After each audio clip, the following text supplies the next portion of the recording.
Welcome into the Casual Gaming Conversation. I'm Connor. That's Nick. This is your weekly gaming podcast from Co-op 64. Today, we are doing another What We've Been Playing, breaking down what we've been playing in the world of games. But before we get into that, Nick, how are you feeling? Doing all right, man. It's just been a nice weekend. It's nice to have a full weekend, relaxing. I was supposed to go to a trampoline park yesterday. I took a nap. Woke up, didn't know what planet I was on. I had 3 missed texts, 2 missed phone calls of a couple friends being like, hey, you showing up? Like, what's up? Thankfully, it wasn't like me and like 2 other people going to this. Like, there's a big enough group where it was all right for me to miss. Felt really bad that I missed, but it was... my body needed a nap, apparently. Like, I was on the couch, just going. I had the Big Bang Theory on. I'm doing some work on my laptop, and like all of a sudden my shoulders dropped a little bit. And I was like, oh man, just maybe like 15 minutes, just 15 minutes. And it was like 4:45 when I decided to just sink into the couch. Then I woke up at 6:45. It was dark out. I was like, is it tomorrow? I was like, did I sleep through the night? It was such a terrifying feeling, but it was very nice. We just had daylight savings, so the extra hour of sleep, I feel great right now, like legitimately very awake, active, ready to rock this podcast. We got a fun one. Well, we've been playing a lot of great games, talking about some of the latest and greatest with Dispatch too. I did play the 2 other Dispatch episodes, so I'm caught up. Very excited to talk about that. Very excited. Yeah, there's just so much good stuff in gaming happening right now. Feeling good. How are you feeling, man? I'm doing good, yeah. Sunday, looking forward to the football games after shooting the content today. Weather's getting real nice, just like low mid 50s. Feels amazing, feels perfect. So you can say that and not get made fun of, but when I say it, Brady decides to go and be like, yeah. Do you remember this? 2 weeks ago, we're shooting content, okay? And I'm like, dude, the weather's getting cold. Got a pumpkin spice latte. I'm feeling good. It's fall, baby. And Brady just goes, yeah. And I was like, my confidence went from here straight to hell. It was so bad. It was I so love rough. this season. You got to soak it up too, because it goes real fast. It's going to be snowing in like 2 weeks probably. Cincinnati, you get 3 weeks. Yeah. You got 3 weeks of feeling good. We're in like week 1.5 right now of it being like, okay, it is going to be 45 when you wake up. It's going to be 57 like at the peak of the temperature on the day, and then it's gonna get nice and cold when you go to sleep, but not too cold. Like right now, are you feeling cold in my apartment? Is it not too bad? Like I think it feels great. It's a little bit chilly in here, but nothing crazy. My apartment's on the 3rd floor, so it's just hot right now. Always. It sucks. Yeah, but I'm feeling good right now. But it's good to have like the windows open and let that cold air in and kind of cut that heat. Yeah, and then you came in with a little pumpkin spice latte. You were like, well, you took a sip, the hot coffee, feeling good. Tis the season, man. Here's the fun part about pumpkin spice that a lot of people don't know. Starbucks, you get the holiday type of menu going real soon. Like in the span of like a week's time, it's going to be the holiday season menu with the mint and the chocolate and all that stuff. But you can get PSL like basically all year round. You can get PSL if you go to certain Starbucks that are not frequented enough. You can get PSL until like February or even March. When I was in college, there was always the worst day of the year. Worst day of the year would be around like January 15th, where I would go, can I get a pumpkin spice latte? And they go, we ran out this morning. And I would go and be like, it's over. It's over. Like, what am I going to do? I'm just a man. So, yeah. What am I without my PSL? Just a boy. I'm nothing. But no, it's been a very fun fall season thus far. And it feels like the skies are clearing up when it comes to the release schedule. Like, this is the first podcast I feel like I am able to shoot where it's like, it's over. I love not having to play new releases. I love playing obscure PSP games instead. I'm telling you, man, it's so nice because there's no pressure to finish it. It's just like, whatever pace you want to go at, it's totally fine. Yeah. Play Persona 3 Portable for 25 hours over the course of a month. That's totally fine. Like you're not neglecting a new release because of that. I love it. And we're gonna have more reviews still by the end of this year and everything, but like it's so few and far between that like right now it's like, oh man, my nightly gaming has been play Dispatch for an hour, like, and that's just so nice to like close a night out compared to when we're gonna talk about the Outer Worlds. Like there was like 2 to 3 weeks from the start of October until like October 21st where I was playing like 7 to 8 hours of gaming outside of stream time. It was just go between Hades, Keeper, Ninja Gaiden 4, and then the Outer Worlds. And now it's just like, oh snap, like we're good. It's all like I'm gonna probably hop into BO7 and like get some multiplayer matches in.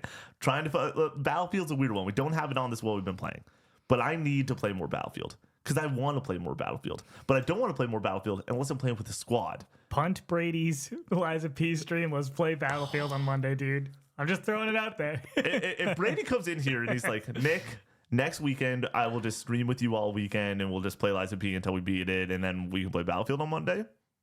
I wouldn't. Maybe Arc Raiders.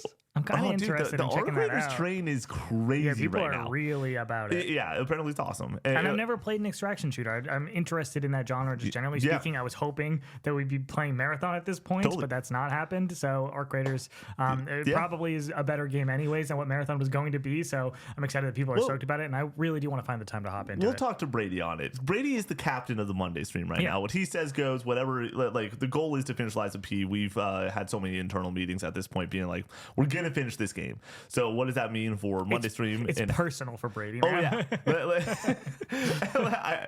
I just is it like the Sharknado movies where they find different ways to make it personal every single time? Do you know about that? No, I don't. Oh, dude, there was a point in college where I'm pretty sure I watched like 5 Sharknado movies in the span of 5 days. Wild. That is college though. Like to just be like, like what do we want to do this week? Let's just watch Sharknado movies. But you want to know what we should do right now? Hop into housekeeping. This show is made possible by all our lovely supporters over on Patreon. Thank you so much to everybody who supports us over there. If you support us at that lowest tier, you get this show 3 days early. You get the Casual Gaming News Conversation 3 days early, and you get bonus episodes of the Casual Gaming Conversation every single week. Coming up on Thursday, you can look forward to a Nintendo 64 retrospective. Nick and I have very different memories than a lot of people do about the N64. We never owned one, but we took a trip down memory lane of where we saw them throughout our childhood and how we feel about it today, how we feel about this very important console to Nintendo history. So that was a lot of fun. We also have spoiler cast in the backlog there for you to go back to: Death Stranding 2, Donkey Kong Bonanza. So if you're looking for more Co-op 64 content, more casual gaming conversation, go support at that $5 tier. You have a whole backlog of great podcasts to jump into. At the next tier up, we have Recollecting Retro, which is our retro collecting show, which we had an episode post a few weeks ago for that, going to Play It Games. We have the Co-op 64 podcast where we all bring a topic and discuss. We just posted one this last week talking about Daft Punk, talking about running, talking about a grocery store tier list, and talking about bread. And then we have 2 additional bonus TikToks every other week for you to enjoy at that next tier up. At the highest tier, you can write in to be the 4th topic on the Co-op 64 podcast, and you also get your name read at the end of each and every podcast. The support of that highest tier has been absolutely fucking insane. So thank you guys so much for supporting in that way. Real quick, if we ever miss your name or get your name wrong or you want your name changed, let me know in Discord. Somebody reached out and I changed their name literally yesterday. Right. So just give me a heads up on that so we can make sure that your name is proper. Thank you so much for the support over there. Let me just say, it's entirely unnecessary for you to support at that level, but thank you so much for doing it. Yeah. You really are kind of a big driving force behind the growth of the Patreon and Nick being able to go full time and so on and so forth. So we really appreciate you supporting over there. On the Twitch side of things, like we said, we're continuing on with Liza P on Monday, but that might be pivoted to Battlefield or Arc Raiders or something else. We'll see. So stay tuned for whatever changes we might make to that schedule. Best place to stay tuned on that is in the Discord. We are streaming on Tuesday, Final Fantasy X. Nick, his first playthrough of that game. On a Wednesday, I'm officially starting up Batman Arkham Asylum, my first playthrough of this game since I was 13 years old. I barely remember anything about it. I don't even know if I ever finished it, honestly, but I loved it when I did play it. I rented it from a library and we had to return it. So I like that a lot of people in the boss fights video that we just posted were like, where's the Arkham fights? And I'm like, I know a couple of those fights pretty well. I'm excited to go and watch and play that. So I'm excited to kind of get a refresh on this franchise, maybe actually sink into Arkham City after the fact. I don't know if I'll stream that or not, but I did not like Arkham City when I played it when I was a kid because I just really wasn't about open world structures. I liked the more linear games. I just wanted you to tell me what to do and keep me on that path, and Arkham City just wasn't that for me. That's why I preferred Arkham Asylum. So maybe I play Arkham Asylum, get to Arkham City, maybe eventually get to Arkham Knight, a game that apparently holds up extremely well from a visual standpoint. God damn, that is a good looking video game. What year did that come out? 2015, 15, I think. Yeah, I know that because Brady got his PS4 and I went to GameStop with him and it was bundled with Batman Arkham, and he took it out of the box and went back into GameStop and sold it. Yeah, because he was like, I'm not going to play and this. apparently he bought GTA. He said GTA 4. It's definitely GTA 5. Yeah.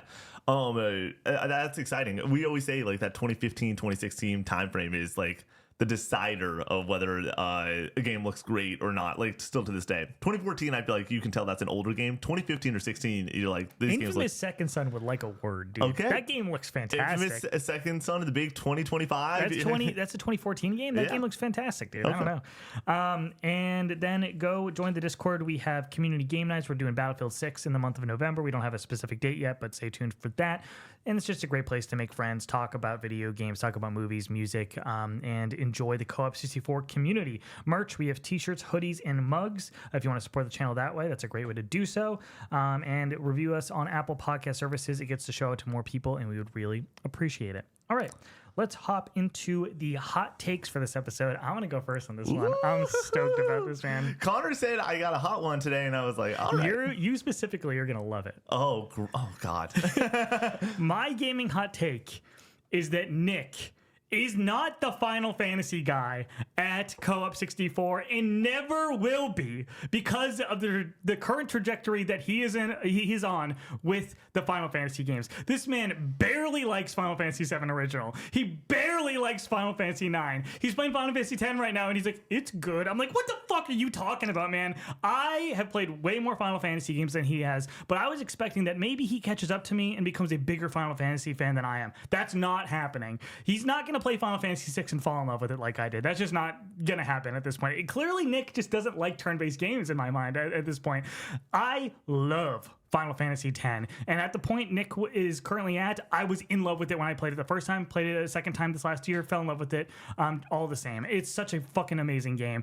Even though I don't even love Final Fantasy VII that much, and it's a lower tier original, the Final Fantasy VII Original is a lower tier Final Fantasy game for me, I would still say I love that video game. Nick does not have the love for this franchise outside of the modern games. If it's not Final Fantasy VII Remake or Rebirth or Final Fantasy 16, Nick is like, get it out of my fucking face. He is a Final Fantasy Zoomer fan. He's Gen Z as fuck with this. It needs to have these great graphics and flashy visuals and fast combat for him to enjoy it. But me, I love it all. I love all the Final Fantasies. I even love Kingdom Hearts, man. So fuck yeah, I'm the Final Fantasy fan forevermore at Co-op 64. Everybody says Nick's obsessed with Final Fantasy. No, that's me.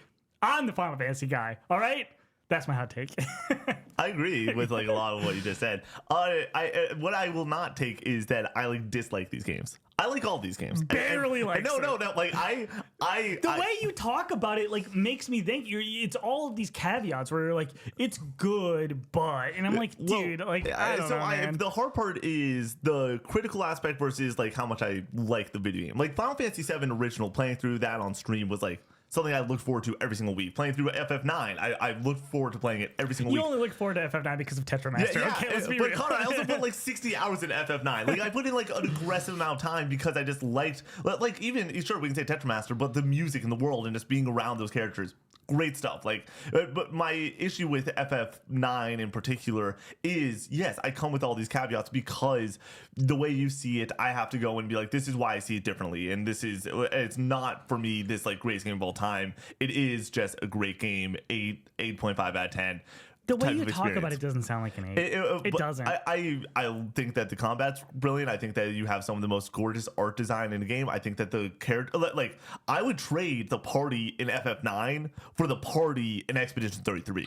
Like, I like the character dynamics and like their togetherness insane, for that. I'm sorry, that makes no sense to me. Really? Final Fantasy IX's cast is way better. No, I'm saying I prefer FF9. Oh, okay, yes, okay. Expedition 33. Oh my god. Yeah, like I was like, there's 3 good characters in Expedition 33. I think great characters. I think that there's 3 unbelievable characters compared to the party experience, and that's what I look for in a Final Fantasy game. So you go and have those two type of juxtapositions, and it's just like, I like what Final Fantasy 9 is. I enjoyed that game a hell of a lot. It just is in that 9 out of 10 amazing category where it's like so clearly in that camp for you, and that's why I have to like oppose or start on podcasts. And then FF7 Original, I feel like was a losing battle from the start for me because I am such a modern gamer and I like that. And I had FF7 Remake as my first experience. And then I even played Crisis Core next before I hopped into OG, where it's like, I went backwards in the gameplay timeline, and gameplay for me is just king always, and the turn-based gameplay in that game is a little bit fine. It's not like excellent by any means. And then if you do not play with the PS4 mod where you're able to like zoom around, it's slow. It is a very slow game. I still love the music. I still love this cast so much. Like, I would die for Barrett. I would die for Cloud. Like, I love this game so much. And so critically, it's like an 8. But like, well, if I were to do my favorite games ever, it's not in my top 20 because I already have 2 Final Fantasy 7s in there. But it would be in my top 50 favorite games ever. Like, I really enjoy just Final Fantasy 7 so much that I think all 4 of those games would be in there. But you would say that Final Fantasy 7 is above Final Fantasy 9.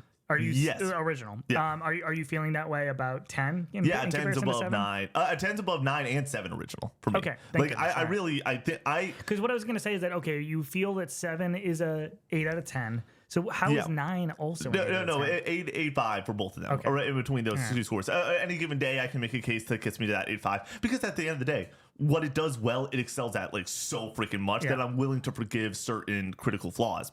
Whereas Final Fantasy X, I think like thus far is like pretty amazing. We're gonna talk about it on this podcast, and it is like clearly above of game design wise, above those other two in my opinion. Like the story's still there, the party's still there, working through this. I am just curious to see where some of these characters end up. Like I'm still so early on. It's been fun to talk to my buddy Matt every single week, who's one of our moderators. You're not that early on. Oh, I know. You're I'm over like, a third of the way through, at least. Around, I think about a third. But like even a third of the way through, it's been fun to go from even a sixth of the way through and be like, okay, like I'm easing into these characters. Their dynamics are starting to get together, and like I'm already noticing who's my favorite, who's carrying this story for me, who's actually going to be the characters that like work for me. Everybody in the cast brings it, dude. Oh, well, exactly. But in any game, you have your favorites, you have what works. But then it is the cast construction that actually works for you, where it's like, there are certain characters that I'm still struggling like remembering their names. We're also playing this game in a very odd way. Where this past Thursday, I hadn't played it in 9 days. Yeah. Like there, and so I'm taking time away from these characters compared to Persona, Metaphor, certain Final Fantasies where I'm just like diving in day after day, 10-hour days, loving it. Would you say you like the combat in Persona and Metaphor though? Yeah. Oh yeah. Okay. And in comparison to Final Fantasy, you think it's leagues above it? No. I like the combat of Final Fantasy X a whole bunch. We're gonna hop into Final Fantasy X today. Like, I think that Final Fantasy X works across the board. Like, there's certain things that in Final Fantasy 9 and 7 that hold me back from being like, this game's amazing. Those hiccups aren't there. This game is extremely streamlined. It is extremely like, go this place, get there fast, do these battles. Like getting to trade out companions on the fly and not have so nice, so amazing. Changed the entire dynamic of the gameplay. It's great. Yeah. And so like we're gonna dig into that one. There's so many thoughts that I have already. Yeah. I love this take though because there is to be frank, you are correct. You've played way more Final Fantasies than me. You tend to enjoy the Final Fantasies that I've played more than me, except for the remake series. At the end of the day, it's all FF7 Remake, FF7 Rebirth, that's my shit. And then FF16, I champion as a game that's not respected enough in this generation. And so that just results in me being like very vocal about 3 games. But if we're talking like fandom overall, you clear me. And it's not close. No. I think of the Final Fantasies I played, we're going to do my ranking today for TikTok. I'm going to get absolutely lambasted. It's going to be bad. Can't wait for 13 to be number 3. It's going to be up there, yeah. I would say that like when we go to that bottom tier, like Final Fantasy 15, still a 6 out of 10. I don't hate that game. I just don't love it. But then once we go a step up to 7, which I need to replay, it was my first turn-based Final Fantasy game. Right? Well, classic ATB turn-based game. I would say that Final Fantasy 13 is pretty different when it comes to the combat. Yeah. So like I didn't have like I wasn't really into that genre of turn-based JRPGs. So I feel like I would have a completely different perspective on the gameplay of 7. So I would give that game like an 8, and then we're talking about 10, 8. 6, 8, 5, and then from there on it's like 9, 9, 9, 9, 9, 5, 9, 5, 10. Like it's like ridiculous, man. Like I think this franchise is like incredibly solid, and it's not just that I would rate them very highly. Even when we're talking about Final Fantasy X, which is like an 8 and 8.5 for me. I think it's one of the weaker Final Fantasies. I love. I love Final Fantasy X. I just think it has some issues or whatever. But I think it's a very special video game that I hold very dearly. And I think that like you can say like critically like these games are really impressive, but like I don't think you love Final Fantasy VII Original or Final Fantasy IX. I would say that I Seven's an interesting one where I think that like But a lot of that is from your love of Seven, Remake, and Rebirth. Partially, but let's go back 2 weeks ago. I get back from church. I'm hanging out with you, and the story that I told you was I'm listening to video game music. All of a sudden, Genova's theme, but the OG Genova's theme came on. And I'm like, can you imagine hearing that back in the day? FF7 OG is unbelievable. Yeah. It's Like it is so freaking good, and so like. I then the next like while I was doing work and everything, I had FF7 OG music on the entire time. Like I still prefer so many of those versions of those tracks because it hits that like 1997 like being time and place when that game released. It transports me to a time that I wasn't even born and alive. You know, it's so freaking cool. I can talk about like. I still love this series. It doesn't sound like it, Nick. But like, there's also just I think it really does result from having to be critical often about these games. But I do like FF9. FF9 is not one of my games. It doesn't fall under my camp of like video game fandom. People do the 10 games to know about you. FF7 original and FF9 would just be nowhere near that list. Yeah. Whereas there you could like have like 3 Final Fantasies on yours. With that being said, I think there would be 3 Final Fantasies on my 10 games to know you. And it would be FF7 Remake, FF7 Rebirth, and FF16. I feel like it's kind of redundant, though. Like, sure. those pictures that people have been throwing out, like, if I were to create mine, I don't think I would have multiple from a franchise. Because I feel like one gets the job done, and which one would describe me the most is Final Fantasy 13. For me, Rebirth is my favorite game. It still might be Remake. Like, and just, like, what that game means to me. Rebirth is my favorite game ever, but Remake is just, like... we talked about it during the Daft Punk bit of the co-op pod. If you want to hear us talk about Daft Punk, Patreon. But like that day of Coachella's 20th anniversary, the new Abnormal and FF7 remake coming out, like I look at that day like as like one of my favorite days ever because that day of staying up until midnight and then subsequently staying up till 3 a.m. that night, playing the first 3 hours of that game, falling asleep, waking up, going and watching the documentary for an hour, putting that down, listening to the new Abnormal in the shower, getting out, playing 4 more hours, going to Chick-fil-A with our parents, coming back and then just playing the rest of the day. Like, I remember that day so vividly because I'm like, oh my God, like, I like something as much as The Last of Us. I like something that can connect with me in this way and these characters. Like, Cloud is so interesting. Like, it was known as this wet blanket, but in the remake series, I really think that like he's a fucking character. Like, he's a person and has thoughts and feelings, and the way that he bounces off of like Jesse and Tifa and Aerith in those early moments, and the way he bounces off Barrett is just so good. He clears the bar of wet blanket, but that is not saying a lot. Yeah, sure. He's still, but like people were like, he's not really like even a character. Was what I remember. There's a good reason for it too. Right? Yeah. Oh, great. Yeah. I'm all about it. So I love these games so fucking much, but I will concede that I'm not the Final Fantasy guy. We said it even like early on. I'm not the Final Fantasy guy. I'm the Final Fantasy 7 remake and rebirth guy. Eventually, we're going to get a trailer at the Game Awards. We're going to get that trailer. I'm solely convinced at this point. After that, like I'll stay up that night until like 4 a.m. talking about that trailer. Like we'll deep dive the shit out of that. It'll be so much fun. I have a hot take I have to do now, right? Yeah. My video game hot take right now is that you cannot make a okay multiplayer game anymore. You have to be great. It's not worth it. We were talking about this on the Casual Gaming News conversation, and it really sucks that it's sunk in that you can no longer just make a good to okay to all right to even like very good multiplayer experience and expect to go and garner a audience that wants to go and consistently play your game. FBC Firebreak came out this summer, didn't get the audience that a lot of people were like, this game's like solid, like it's okay to good, like it's a fun experience. You can play it on Game Pass, you can play it on PlayStation Plus, like it's super easy to hop in, and it just fluttered away as the dates kept on going by, being like, who cares? Like, it's not this major thing. You look at Concord, it's obviously whatever. You look at Marathon and the beta that it was having, a lot of people are like, it's all right, but like, it's not like I need more Marathon in my life. And so our expectation for that live service model is that it's just going to totally come and go. But then on the other side of the coin, we have Arc Raiders right now, balling out. just doing numbers on Steam. You have Battlefield 6. They released a Battle Royale. The multiplayer is still trucking along. People are loving Battlefield 6. My TikTok timeline is still just blowing up with cool-ass moments from this game. If you're going to make a multiplayer, it's got to be excellent. I don't think that is right for the industry. I think that there should be a space for, hey, hop in, do this thing for a couple weekends. And that's where most people would call it friend slop, which I also just hate that terminology, because I think that if the game is quality enough to go and garner you even for like 2 weekends, that's a pretty solid experience for $20, $30, whatever. Like, that's totally worth it in my mind. Of 10 to 15 hours of fun with your friends, that's better than going to the movies. That's better than going to a trampoline park. That's better than going bowling, whatever. Like, there's fun to be had there, but you need to go and at this point make a excellent multiplayer experience. And if you are not going to be an excellent multiplayer experience, it's okay to just move on.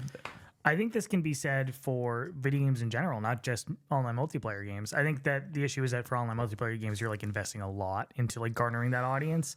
And if you don't get that audience, they're like, you're going to fall completely flat on your face. When it comes to single player stuff, you can still get like some people in and get some decent critical reception. But like, a lot of people are not willing to put time and effort into playing something that's not a 90 on Metacritic, an 89, 86 on Metacritic. It's like, why would you waste your time, waste in quotes, with something in the low to or mid 70s when you can, there's so much good out there that you could be playing. And that goes for multiplayer stuff as well. Like, it's just like, you either need to be an established IP and utilize that, or you need to be fucking amazing. And apparently that's what Arc Raiders is. And just has a ton of great word of mouth. And then when you go to the single player side, it's kind of a similar thing. Like, if you're an indie game, you need to be you're not as invested in it when it comes to like the upfront cost. So like, you can be a little bit more risky. But even then, if you're going to break through to like a mainstream audience, like something like Ball Pit, like, you need to be fucking great. You need to be really good. Or you have something like Hollow Knight. It's riding off of that, the name of Hollow Knight that kind of just grew in mysticism from the first game leading up to Silksong, and it just blows up on the scene and gets really popular. And it's like, and it also rates really high, so people put the time and effort to get into that game. So but a ton of stuff just falls by the wayside all the time. Totally. But the thing that I want to go in echo that it was a small point you made is the established IP aspect, because people are willing to, in a single player space, go and play Assassin's Creed Shadows and dump 50 hours, 60 hours in that game. I don't know where it's on Metacritic, but I gave it a 7. Like, I think that game like is mid to low 80s. Which once again isn't that bad, but you look at even pretty well. You look at even Valhalla, like before, it sells immensely well. Like, you can't do that in the multiplayer space. Like, you can't come out, if you come out and it had an 82 in the multiplayer space, get out of here. And then the other aspect is like, okay, I'm pretty sure Marvel Rivals is around that 80. It's established IP. You go and have the Marvel name attached to you. You're going to be able to go and do certain things that you're not able to. So I just wish that there was a space and a place for these multiplayer games, because as somebody that gets like so excited to play, even I expect BO7 to come out 73 on Metacritic. Like, I think it's going to get not the reception that BO6 did, and critically, and it's going to go completely by the wayside. People are going to go and immediately hop back into Battlefield 6 and Arc Raiders. I think BO7's coming out at like the worst time it possibly could, totally on its back foot, and it's not punching with Battlefield 6 heavyweight. just kept remaining relevant with obviously a really strong launch, but then you release the Battle Royale and like get another hit of people being excited about Battlefield. By the way, this Battle Royale is just Warzone. I hopped into it. I didn't want to put it on this because I only played 2 matches. It looks like it. It's just Warzone. With that being said, I think that people just want to like restoke the fire of Warzone a little bit, and Battlefield 6 allows you to do that. Like, it's people want to play Warzone, but they've fallen off Warzone. It has this cachet to be like, it's old, I don't like it anymore. But you want to know what's pretty cool? Seeing Battlefield, just like the Battlefield font over the Warzone map, basically, and running that. Man, talk about like a great way to go and have a short podcast. What we've been playing is always just go fucking long. It's always a good time. Connor, you ready? Yeah, let's jump into it. We each have a handful of games here. We're just going to go game by game, talk about our takes, talk about our experiences with them. Do you want to go first? Or do you want me to go first? I want to go first. All right, I know you got a couple rock block type of games you can hold back. A lot of PSP, but luckily a lot of them are available on modern consoles, which helps. Let's talk about Red Dead Redemption 2. Let's do it. I did a subathon for Red Dead Redemption 2. We streamed for 77 hours. Played well over 50 hours. I think I played close to like 57, 58 hours when it was all said and done. Man, I don't know where to start without crying. Like, I don't know where to begin. And this is why I want to start here, because like I know that we have a draft at the end of this podcast that will go up on TikTok, and I don't want it to like be snot-nosed and gross while doing a draft. But Red Dead Redemption 2 is one of my favorite games ever now. It's one of the best games I've ever played. It's so obvious. Like, you go through this story and you experience things that are so intense and brilliant when it comes to character writing, that the themes are so rich and so obviously the word that just keeps on coming to mind, where it's like, man, if you want to feel this way about this thing, play Red Dead Redemption 2. The themes of family and loyalty and being good and deciding to be good and being your best self every single day, even if you fucked up the day before. Like, those types of themes hit for everyone. They work for everyone. And to go and have it work for everyone, and for them to, not only for those themes to work for everyone, but the way that they get delivered, it's going to hit every player is so deeply and immensely. There's a reason that people cross the border like, yeah, this is one of the most emotional games ever. That's when we're talking about like the real stuff. Like, this game is so real. It's so tangible. It's so mystical at the start, but now like easy to grasp, and like, this is just one of the best games I've ever played. And when you had it at number 3 on your top 50 list, I was like, damn, Rockstar, right? Like, come on. Is GTA 6 my most anticipated game now? Probably. Like, just to, and here's the, and I want to hop into GTA versus Red Dead here in a moment, but like, I just want some of that Rockstar magic, in the same way that like the next Naughty Dog project or the next From Software project automatically goes to the top of my list for stuff like that, because there's the chance that I'm going to feel the same way I did when I played The Last of Us Part 2 or Elden Ring or Bloodborne or even GTA 5. Like there's these so unique experiences that only these people, it seems, are able to fully capably deliver the goods on. And in Red Dead Redemption 2, 100% unequivocally delivers the goods. I gave this game a 9.5 out of 10. I am very firm with that score. I have like 5 to 6 different nitpicks that like lower it in a way that like, yeah, like it's whatever. But if I have to hear one more time from you jokingly or from our audience being like, you didn't love this game, like, fuck off. Like, genuinely fuck off. Like, I just want you to love it even more. I know. I understand that. Like, but like, it's really your take on the ending, the epilogue ending. Yeah, and I think that there's a chance that we will spoiler guard and be able to hop into some spoilers, because like I don't know. We'll see where this conversation goes and how long it ends up being. But Red Dead Redemption 2 for me is just like so fucking good from a story standpoint and from a theme standpoint that like it's hard not to want to give it that 10 area. Then you have the other side of it being like, there are missions in this game. I think that there's 100+ missions in this game, or right around there, 90 to 110-ish missions that are main missions. And of those 90, I would say like 65 of them were some of the best missions in all of gaming. I had to pop in here. Dude, watching you play this, and I was coming in and out of stream. Yeah. I wasn't watching all 77 hours. Sorry. My bad. I'm a bad brother. Didn't want to watch me sleep. I didn't want to watch me sleep, man. I should have been there. Didn't want me to go. But I was like, holy shit. Every single time I tune back in, you are playing one of the greatest fucking missions of all time. I did not realize how consistent they were at creating these really cinematic, amazing fucking missions. Yeah. It was awesome, dude. Yeah. I was like, this is beautiful. This is gorgeous and epic and high scale, high budget, dude. Like it was really impressive to revisit a lot of those certain missions in this game that I'm like, they fucking wish. The other developers wish that they could come close to this one time. Exactly. One time. And they do it like 50 times. It's like, what the fuck, dude? I stick with the statement that this would be Brady's favorite game ever. Yeah. Like 100%. I freaking just love the way that they're able to go and create scale. This is the ultimate cowboy fantasy. Part of me is like Red Dead Redemption 3. I don't know how they would do it, because they do everything that you could possibly really do here when it comes to some of the scaling of some of the battles. God damn, I want it. I want it. There is that scene, and I was going through some screenshots yesterday just trying to prepare for this podcast. There's a scene where the squad's walking up to the giant manor, and it's dark out, and I legitimately am just like, this is like one of the moments in gaming.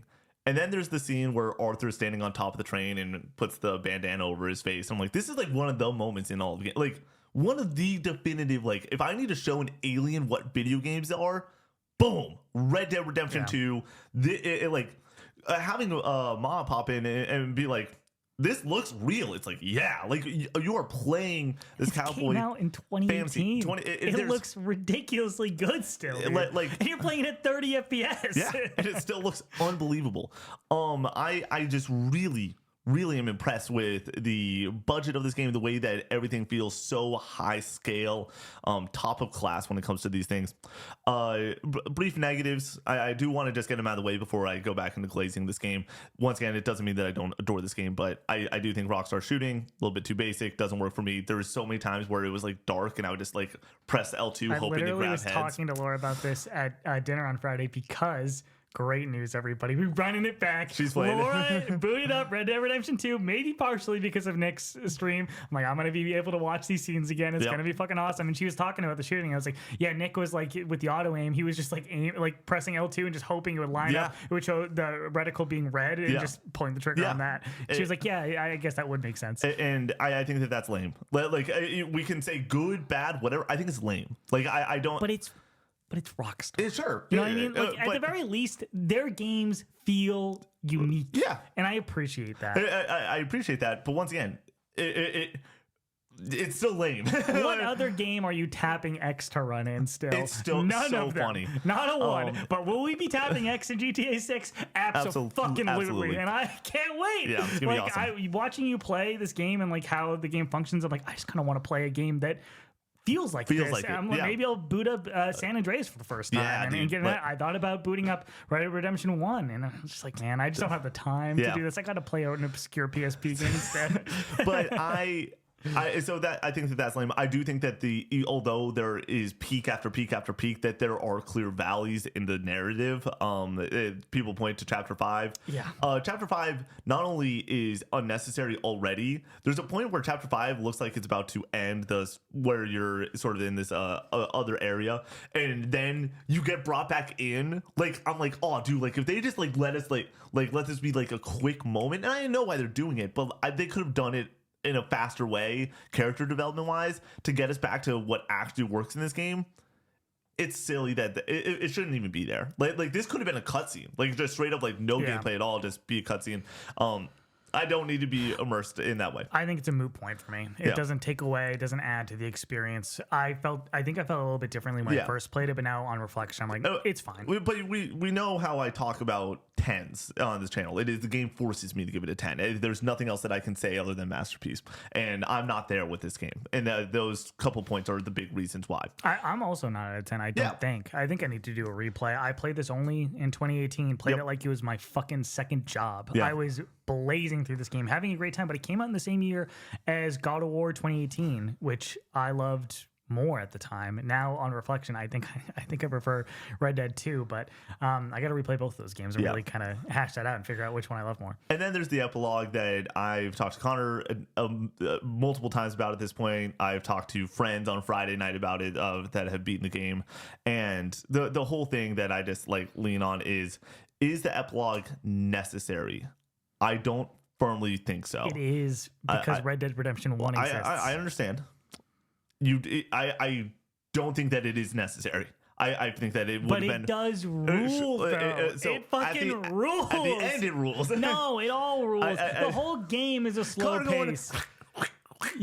Does not rule. Going in and hitting a fence post in does not rule. But I like home building music video fucking rules, dude. I do like there's certain. But give me more Red Dead. Great, whatever. Yeah. I think that this game could have.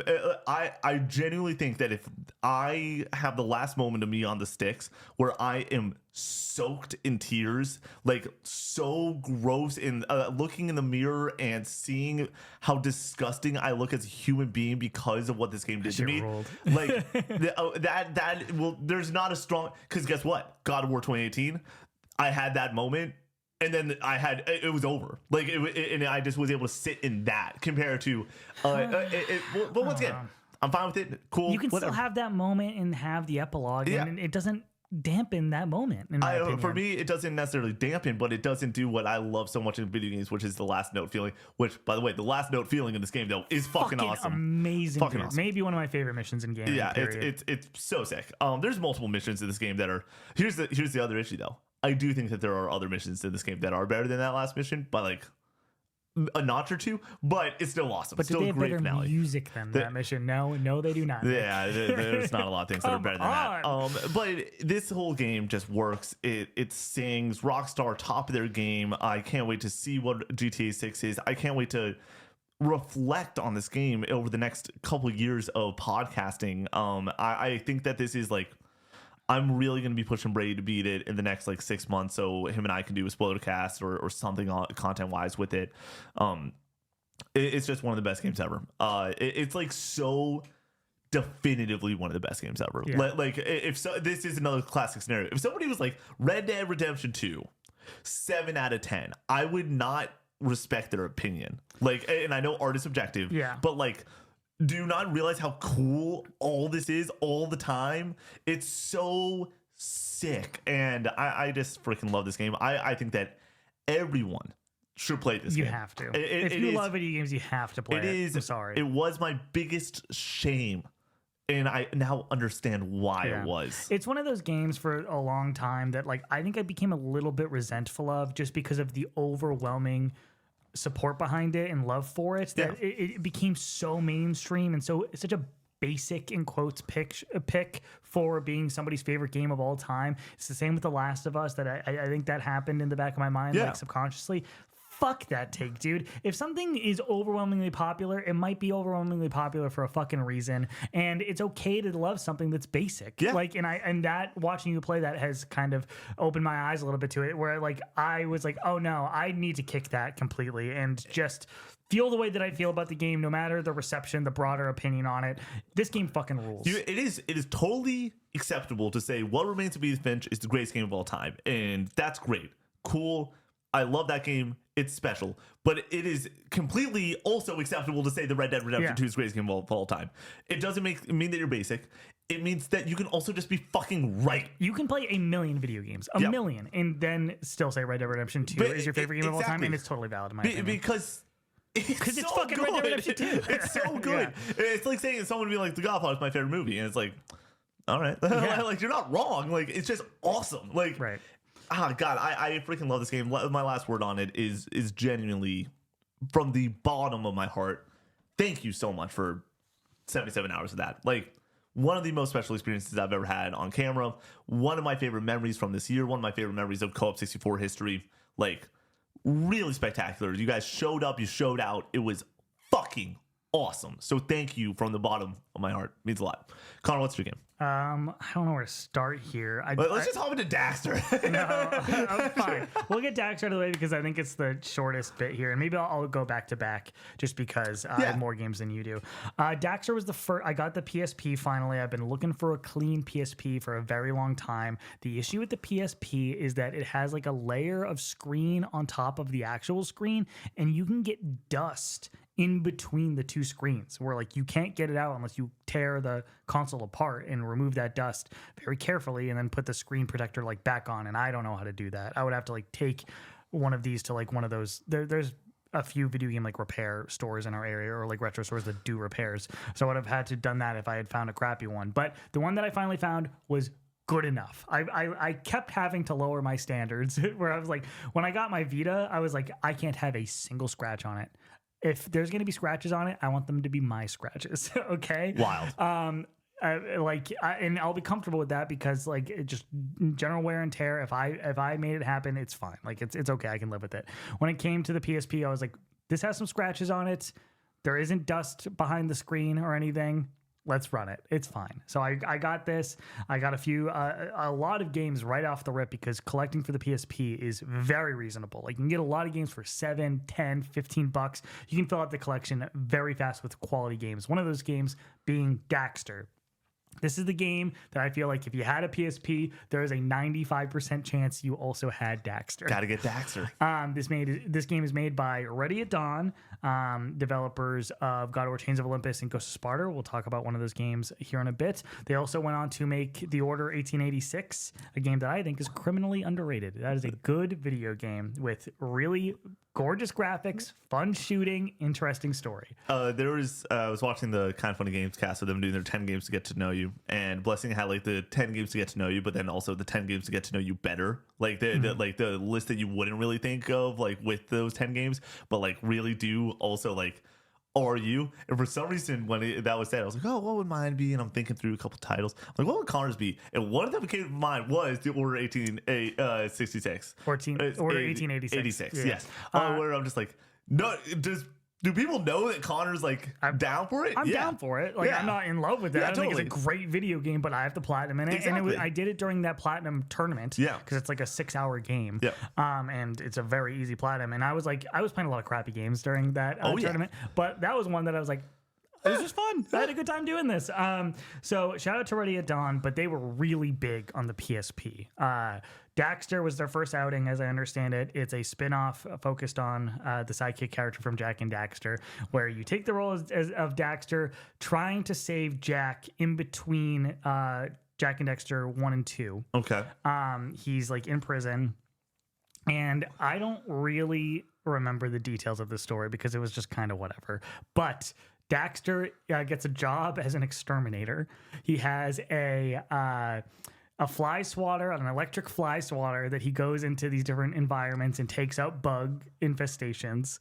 And you're like collecting like these little crystals as you're taking out the bugs. There's platforming sections, which I enjoy. Like just basic platforming just does it for me. It always does. That's why I prefer something like Sly Cooper to the more modern Jack and Daxter games where it becomes like more about shooting rather than just pure platforming. I just love jumping from platform to platform. Give me all that all day. This is more focused on that, similar to Jack and Daxter 1.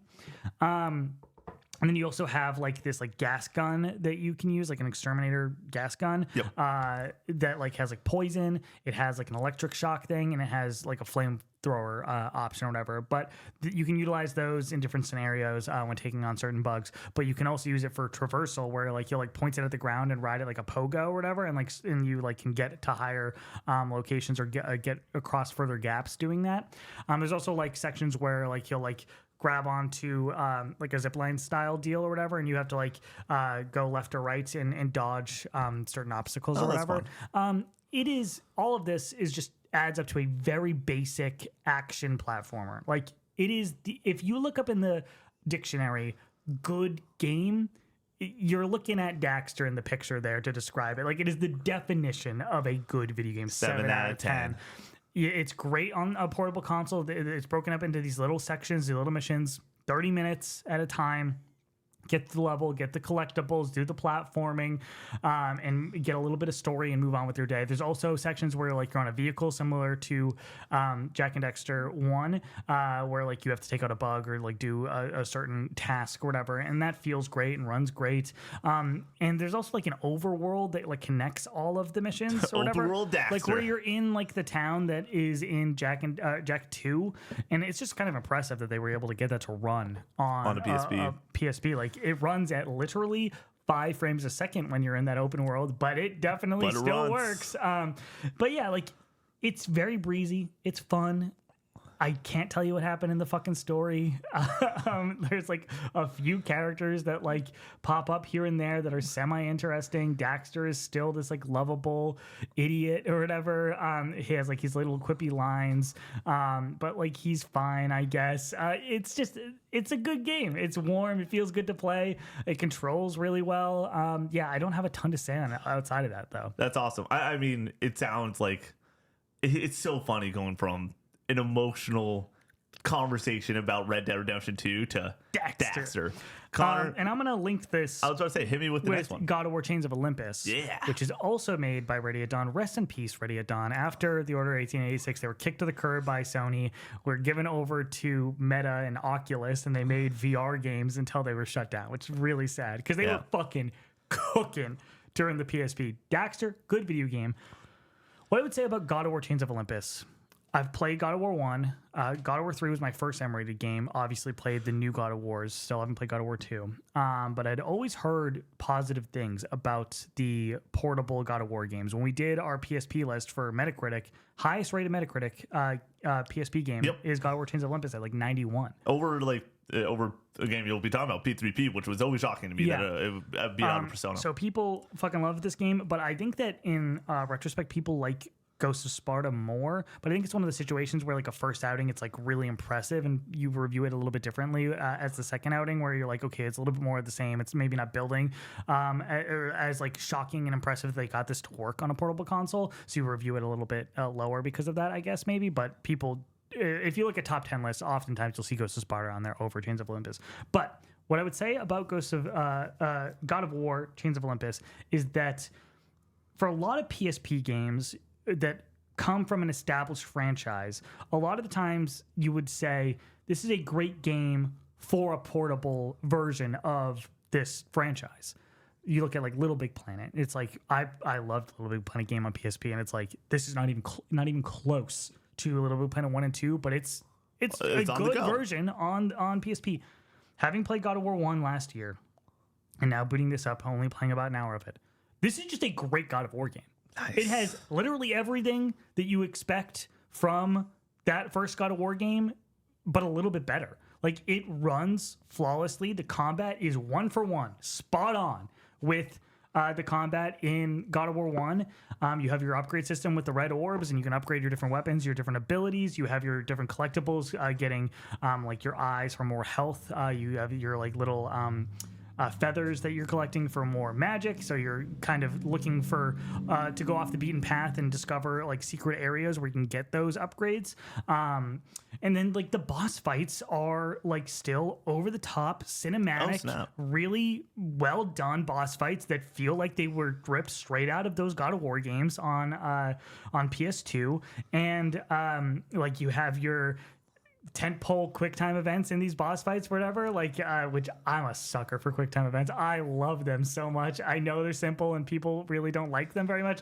I've always loved them. You can do a game full of quick time events and I'll probably still enjoy it. But only an hour and a half in, insanely impressed. This game is only like 7 hours long. I wanted to play this because I was getting a little bit burnt out on P3P. This happens with every long video game for me, especially if you get over once you get like past 20, 25 hours, it's like, okay, like then and the finish line isn't even in sight. It's like I need to reset a little bit, play something in between this, get a good refresh, and then I'll come back to it. Still 11% 3 portable. We'll talk about that here shortly. But God of War Chains of Olympus, I am so stoked to get back to. This game's fucking awesome. So yeah, I'm really enjoying it. I want to hop into Outer Worlds 2 next. Let's do it.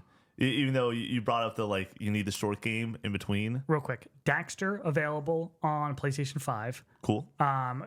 With the premium service, but I think you can buy a la carte. I do not know about Chains of Olympus. Good to know. Outer Worlds 2. Outer Worlds 2. Yeah, I wanted to like. I was like, do I tie in the dispatch aspect of like I just beat Red Dead and I needed something a little bit short before hopping back into Ghost and everything? And I'm like, now I want to save dispatch for last because I got some takes. I got some takes. Let's talk about the Outer Worlds 2. This is an interesting one. I was playing this mostly as review. I was trying to get through it in a timely enough fashion to be able to produce a review for it. Shout out to Xbox for the review copy there. And I'm, as we know, Connor in busy season, Brady busy as hell. I'm playing Ninja Gaiden. I'm playing Keeper, and then the Outer Worlds was the last one that I had on the dock, and I'm playing it, and that time just ran out. It was a lot of gaming really fast. Completely put down everything else, but I played about 17 hours of the Outer Worlds 2. I progressed very far in the story, in the main narrative, as I was trying to make sure to beat this game before the review period. With that being said, I at a certain point like looked at Connor and was like, I don't think I'm playing this game necessarily in the right way, and that's why I want to like take it off the review slate for us. I want to make sure that I'm able to dive more into the side characters in this world and everything before I beat it. And it was, so we agreed not to finish out this review, but just do impressions on a podcast like this. Outer Worlds 2 is a great RPG. And that's sort of where it ends. It's where it starts, and that's where it ends. Do I think that like the factions and the side quests that you're doing are cool and interesting? Yeah, I think they're pretty great. They're not like this is the best shit ever, but they're well written, interesting, and distinct factions that are pulling you left, right, center, or you can do it alone, sort of deal. Or the companions that you go on this journey with, like really freaking awesome. No, they're like rock solid. Like I enjoy them. It reminds me very much so of my experience with Avowed, with the companions, where I'm like, dude, don't.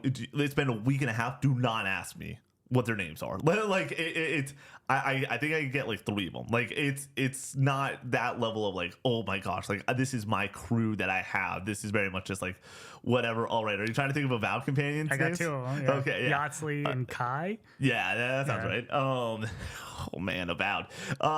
But do I think that there's just like so much quality in the gunplay here? Yeah, like the holy smokes. It's shown in the trailer. There's like a slowdown sequence that you can have for an ability, and like when you have the right weapon with the right the right weapon with the right attachments to it, going against certain enemies, and you slow down time, hit the headshot, and then it does the Red Dead thing where it'll like show their head getting blown back and everything, and then it goes back to you looking sick as fuck, lining up that shot, and then it like zooms back. Oh, it all works.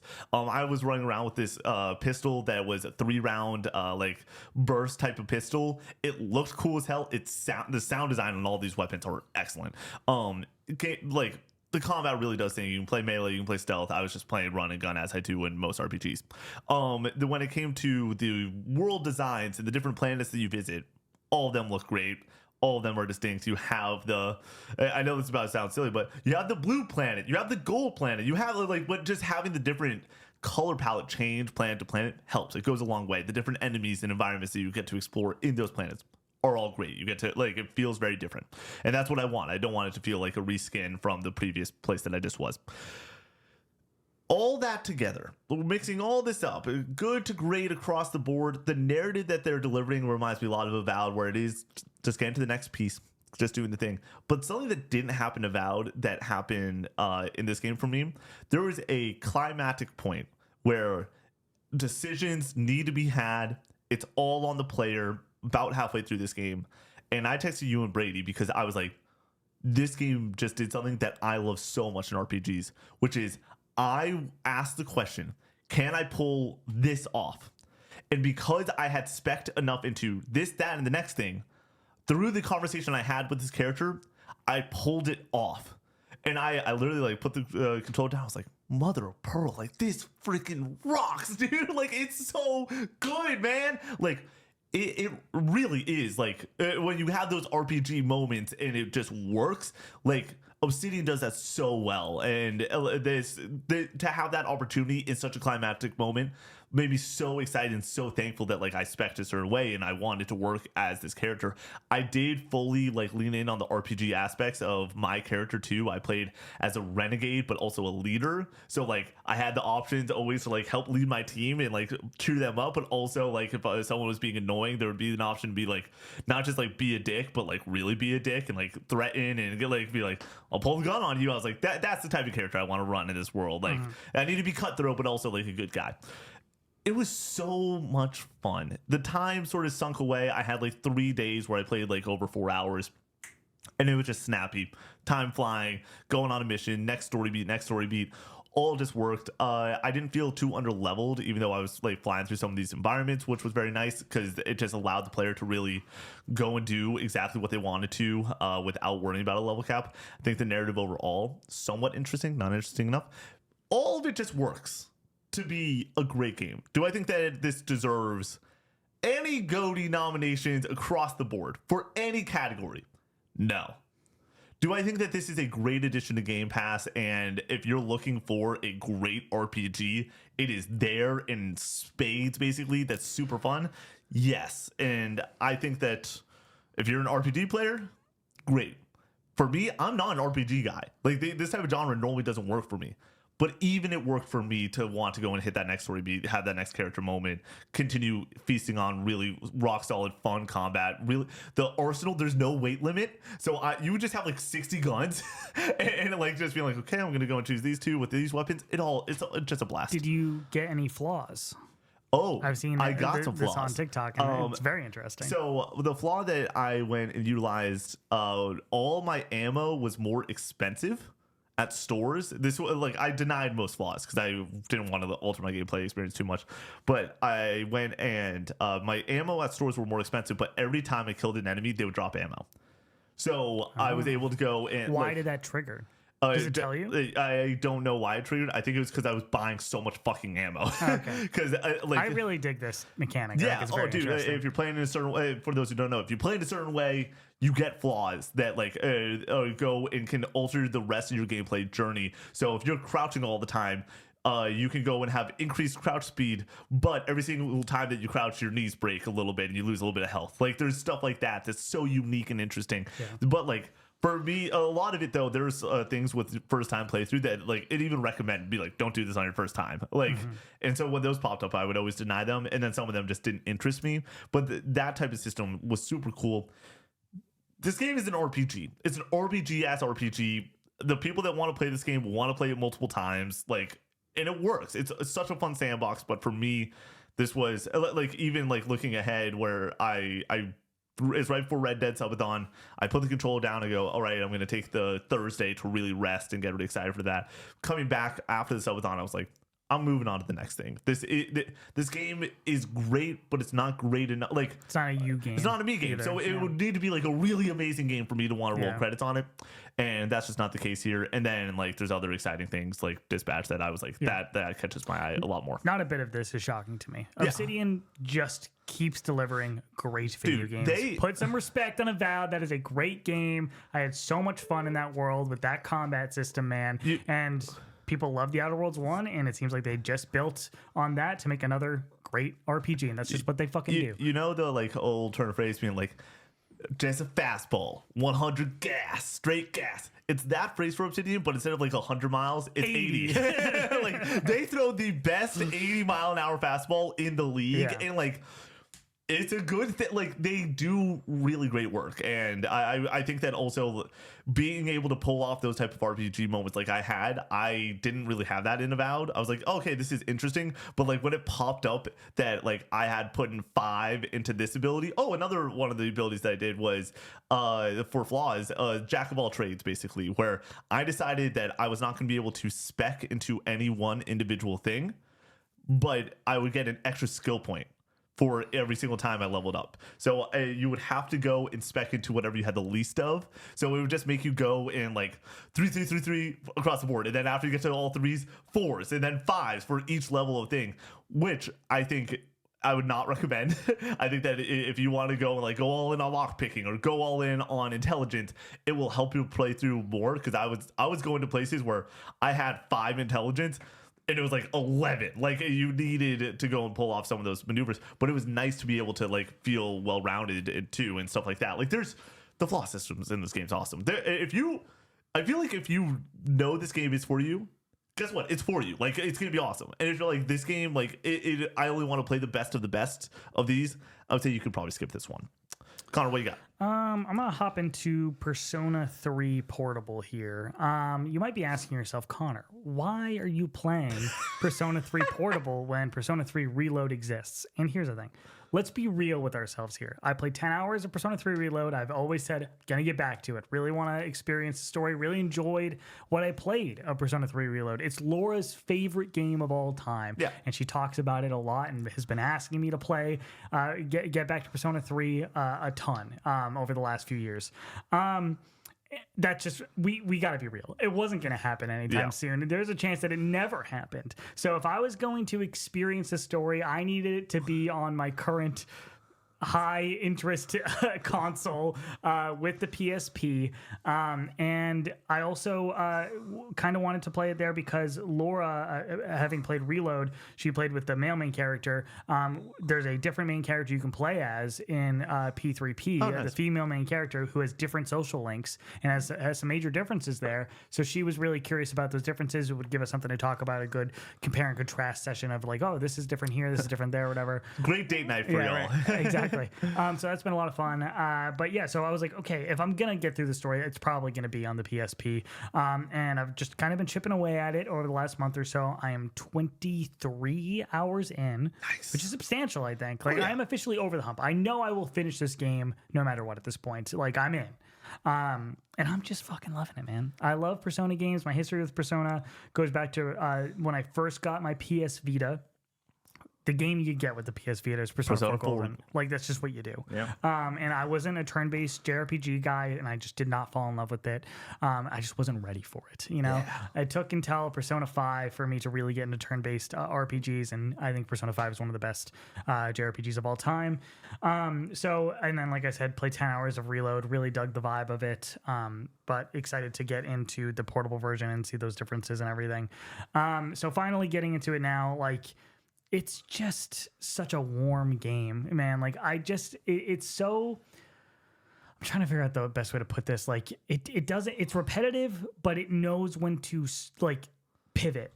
And this is the case in a lot of Persona games where it's like it's split into two sections. It's like your life sim, like where you're going to school, you have your job after school, you have your social links and everything, and then you have your like dungeons where you're doing turn-based RPG stuff.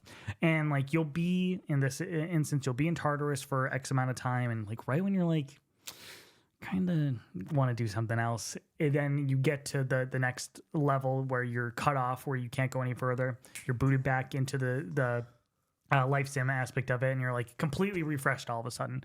Like, oh, now I'm spending time with these characters, getting to know everybody, doing my my day job or whatever, going and doing my exams, and this is fun as well. And then right when you're kind of like kind of getting sick of this or whatever, then it's like, okay, time to go back to Tartarus. The next layer has been unlocked. Let's go grind out and do some JRPG turn-based stuff. And it's like it all just functions so beautifully, so well, and it all congeals so well together. Where like the Tartarus stuff feeds into the life sim stuff, and the life sim stuff feeds into the Tartarus stuff, and it all works fantastically. When it comes to Tartarus, this is a big sticking point for a lot of people because if you don't know, Tartarus is like one core dungeon where you're going floor to floor to floor. The whole premise of the game is you're trying to figure out the secrets of Tartarus. You're trying to get to the top of this tower. Is it like Mentos?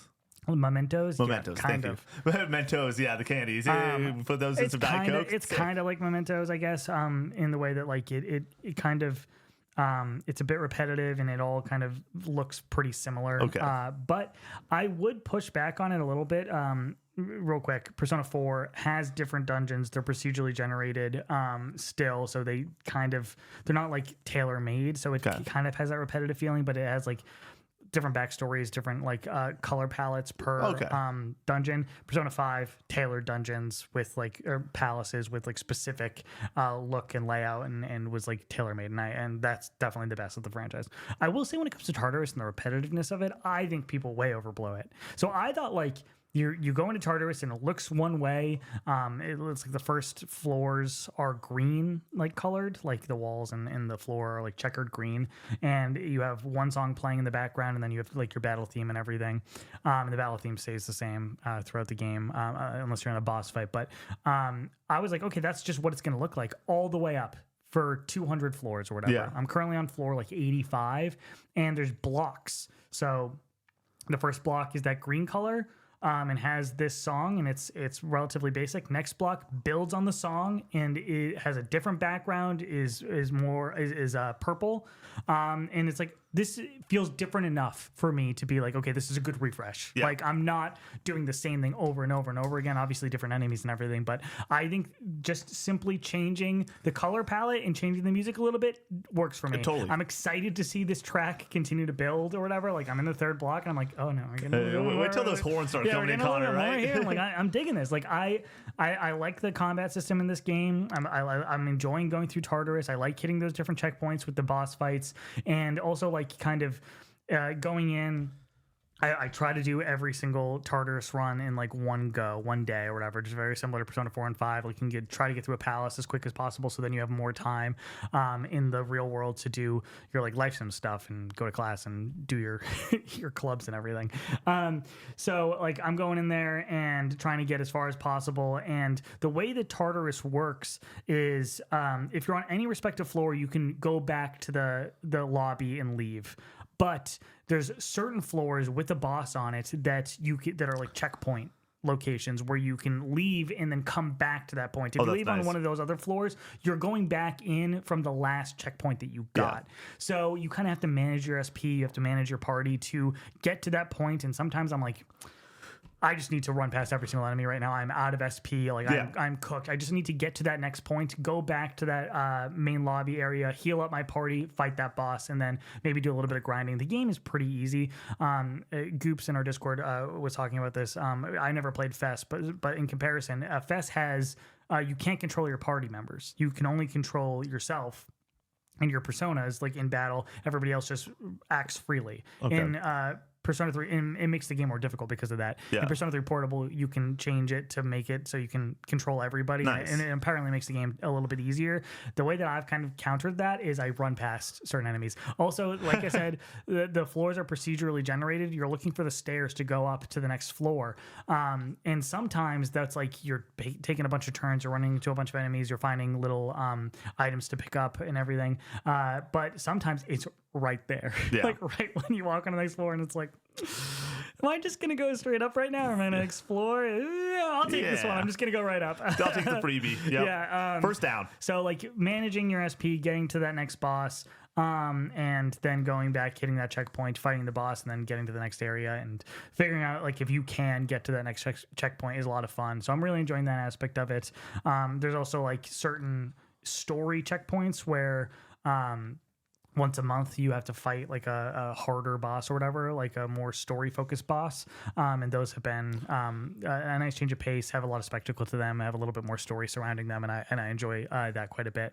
And then when it comes to the life sim aspect, once again, just like so warm and breezy to just kind of be in this universe with fantastic music, dude. The music is so good. The music is different in Persona 3 Portable in comparison to Reload, and apparently it's different based off of which character you choose.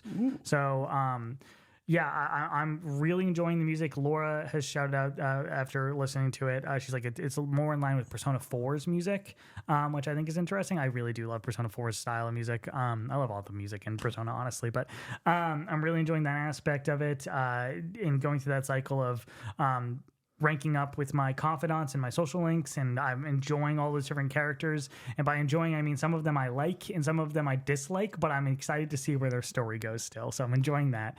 And going through that whole process of like raising up your courage, your academics and such, and deciding when to do what is a lot of fun.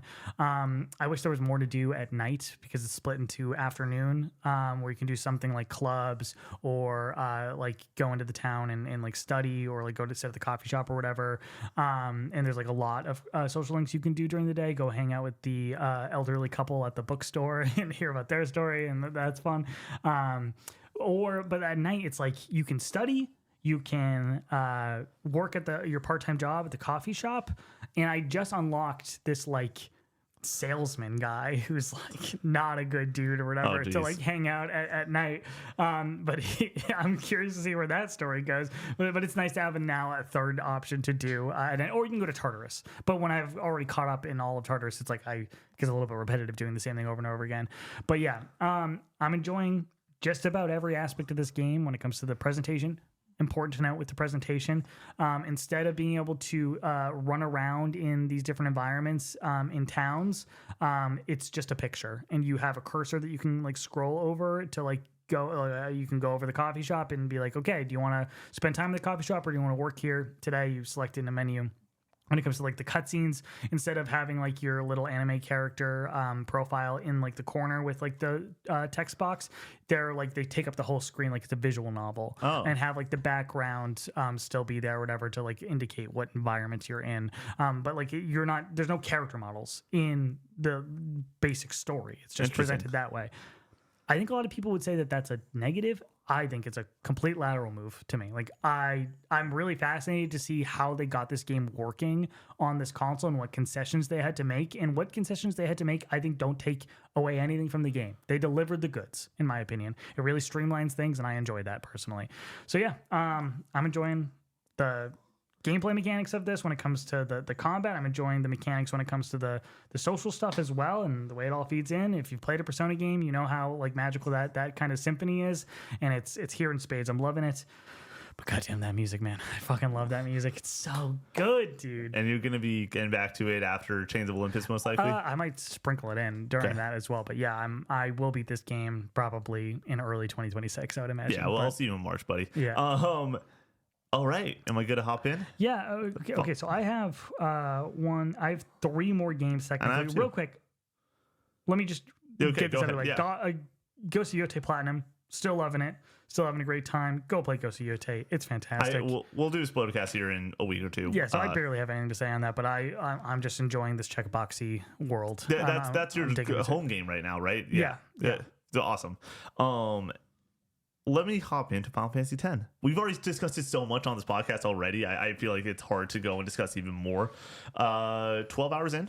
I think it's a weird game to play right now because I booted it up before Red Dead, and then due to people cutting trees outside my home, and then taking the Tuesday after the Red Dead subathon off, and having a real off day from Co-op 64, which doesn't happen almost ever, was very, very nice. But that also just meant it's been a while since I've really sat down and hopped in. So hopping back in on Thursday after a long, even though took time off, it's just been a long week. It's been weird to move around as much as I have. Final Fantasy X, now getting back into the swing of things, does feel great. This game's awesome. It's so freaking good. The things that Final Fantasy games do well across the board, it's here in the coolest way ever.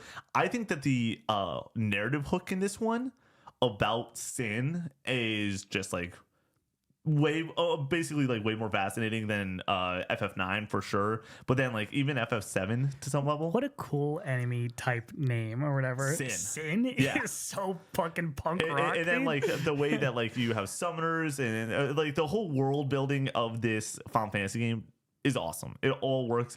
The start of this game rips.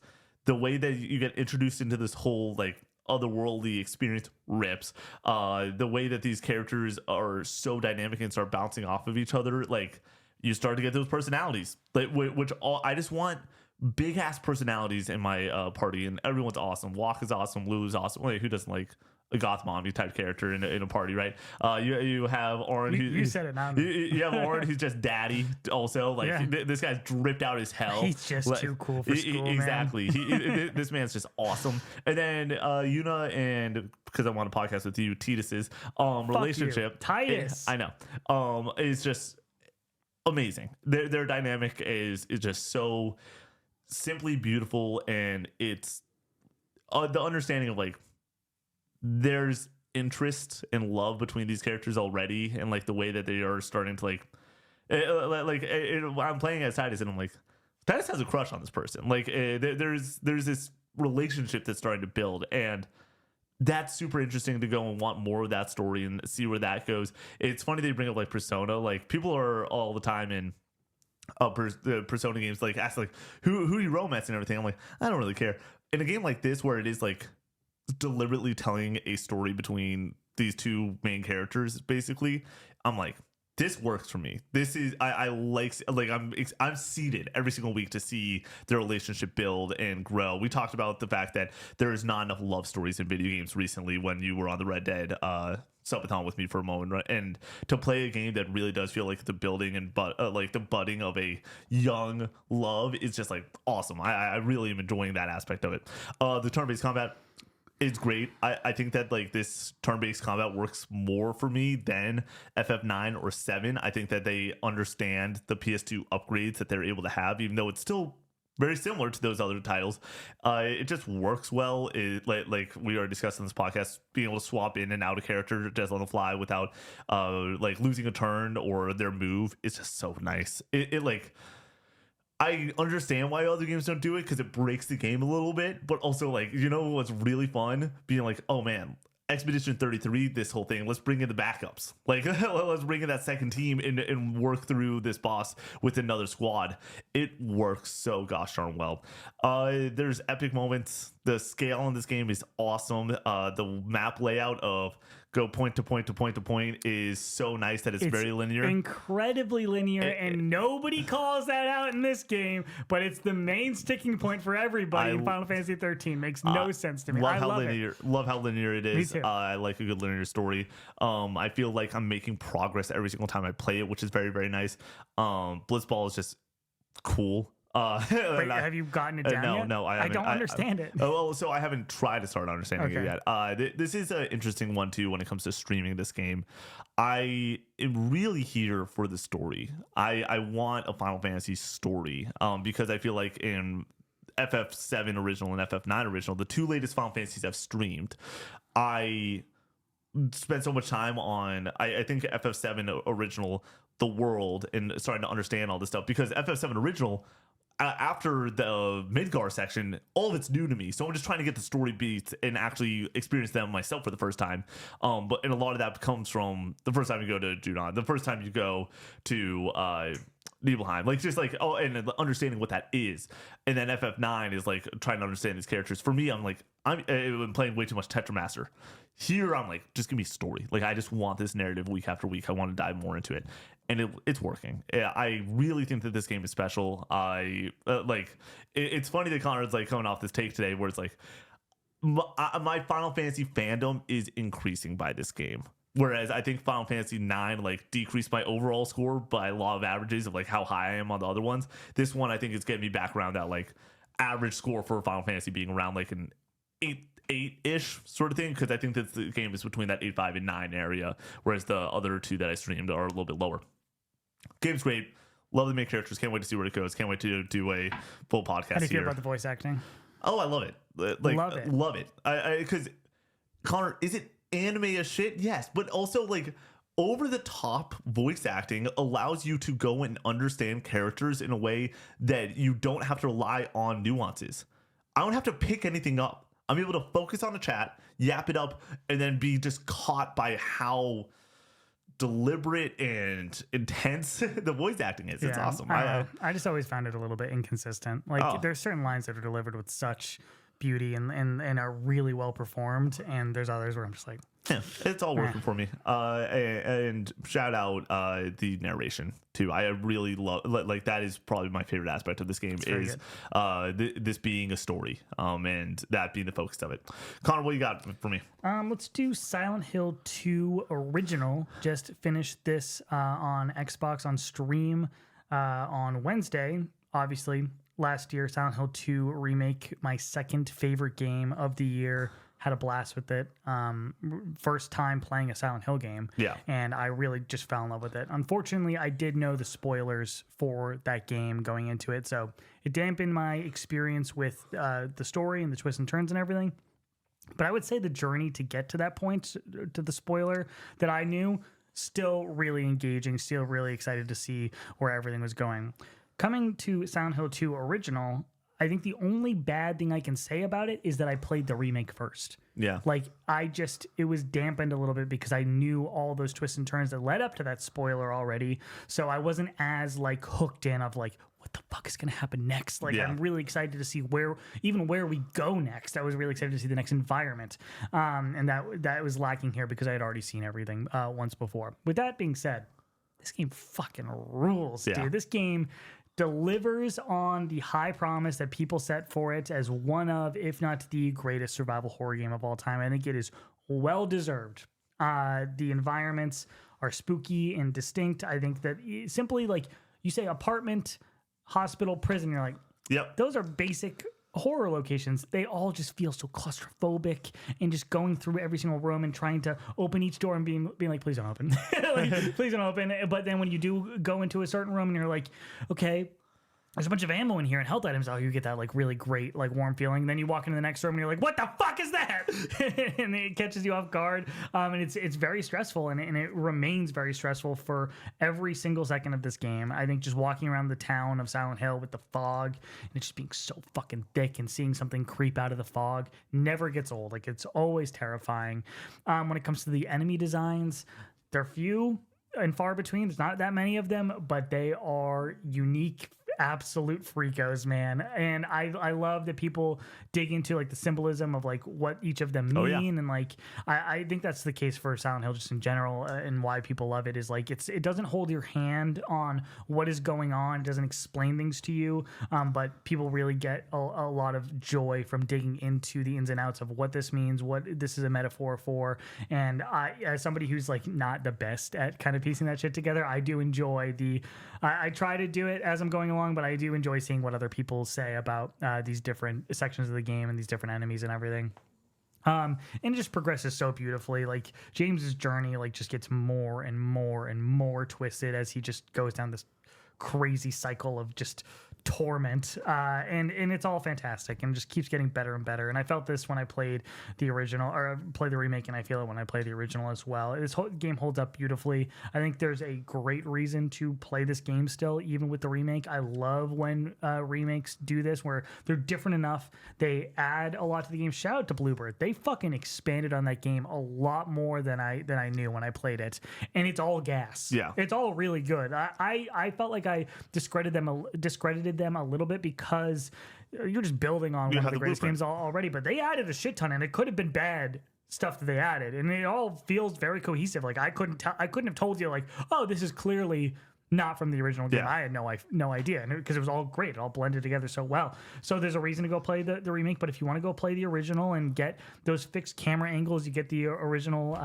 kind of quirky voice acting. I know a lot of people have a lot of love for it, just because like, I don't know, it gives a distinct flavor to the early 2000s style voice acting, and it's really kind of, I don't know, it's cheesy, but like it's endearing at the same time. So I enjoy that, and seeing that original vision, I think is important. If you love Silent Hill 2 remake, I think you owe it to yourself to go play the original as well. I love this, and when it comes to the combat, I think a lot of people, in comparison to Silent Hill F, which is the most recent Silent Hill I've played, people are like, well, the combat in Silent Hill games is never good. But for me, it's all about that item management, baby, and that consequence of missing a shot or wasting your ammo too quickly, and that give and take of like, okay, I'm going to stick with my melee weapon and conserve my ammo, but it's going to put me at risk because I have to get closer to the enemy. I am putting myself at risk of getting hit because I have to get in close. And so like but then you're behind the 8 ball with health items because you're getting hit more. So it's like that give and take of constant like consequences of your decision makings that I think is really enjoyable. Does it feel good on the sticks? No. It's old, but it doesn't need to. Like I don't know, like I don't think like looking back at like old Resident Evil games, like I look at Resident Evil 1, like that game doesn't feel good to play either, but the joy comes from the item management and the stress of using too much ammo and not having any for your next encounter, and that give and take, and it's here in spades. It's why I love Silent Hill 2 Remake's gameplay as well. I think it has tighter, more fun gameplay and more modern gameplay, but I think it still holds up here very well. So yeah, last but not least, soundtrack, baby. Dude, are you fucking kidding me with this shit? It is so goddamn good. Back early in the history of Co-op 64, doing top 10 video game soundtracks, Silent Hill 2 was #1, and Nick and I both had not played it, and we were like, didn't really know that. I kind of heard whisperings at some point that people had held this soundtrack in high regard, but I had never heard it myself.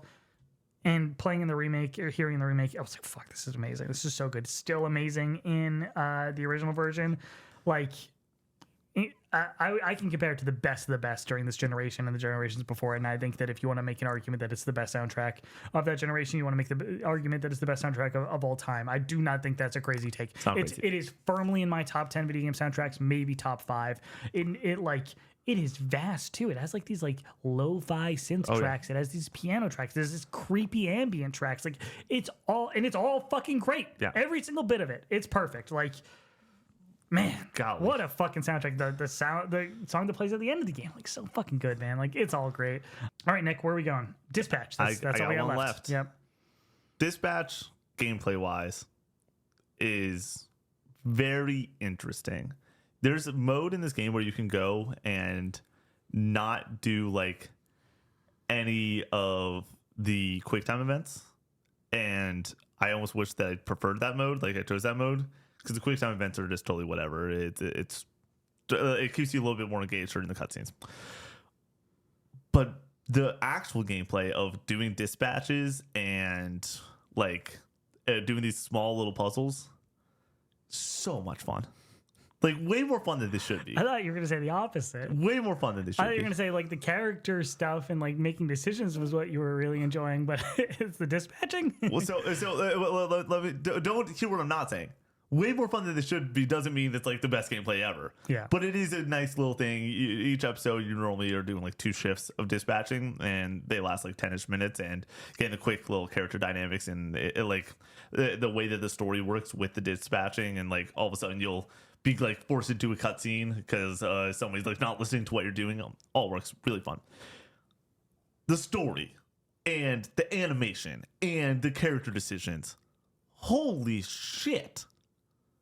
I don't have this emotional attachment to Telltale. It's The Walking Dead. Played season 1, thought it was excellent. Understand why it's excellent, but I don't played it in the worst possible way. Played We were it playing on stream with Brady and I yapping in your ear the whole time.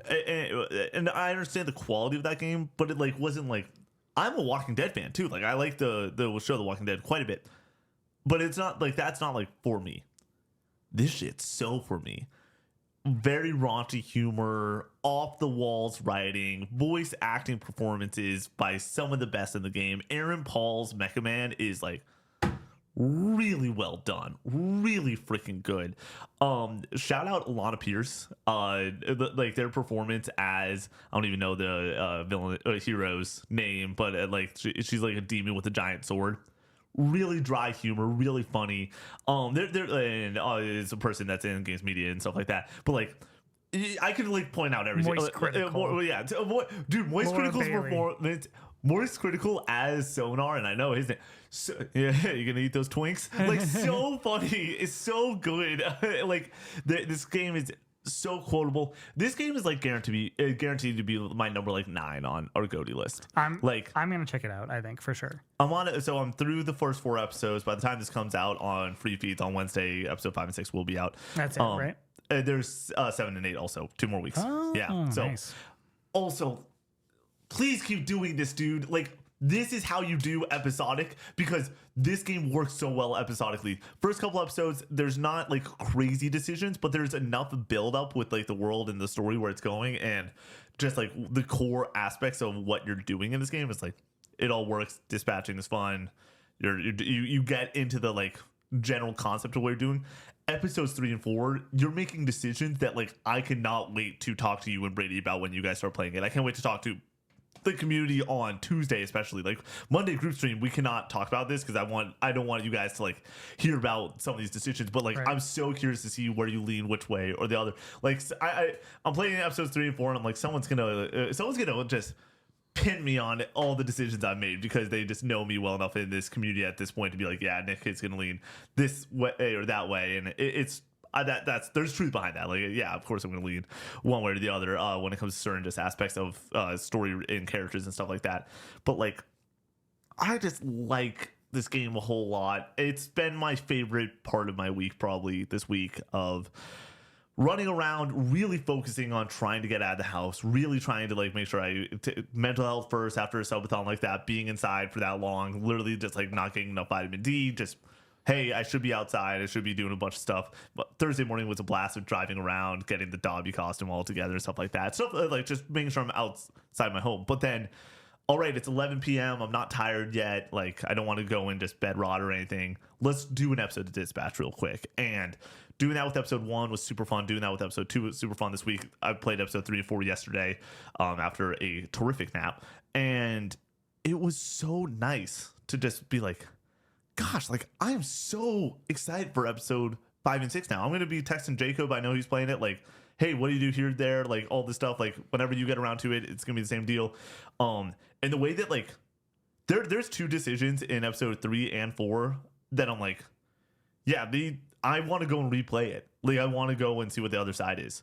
And if I don't replay it, I'm definitely going to like look it up and like be interested in the world. And I need to know what happens on these the other side of these things because it's so interesting.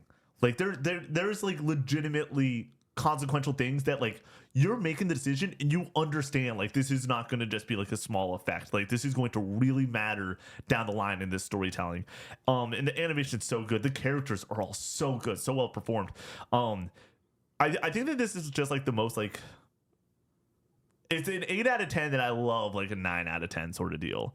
Like the gameplay, like I said, like it's better than it should be, but I don't think it's like amazing by any means. It's better than it should be, 100%.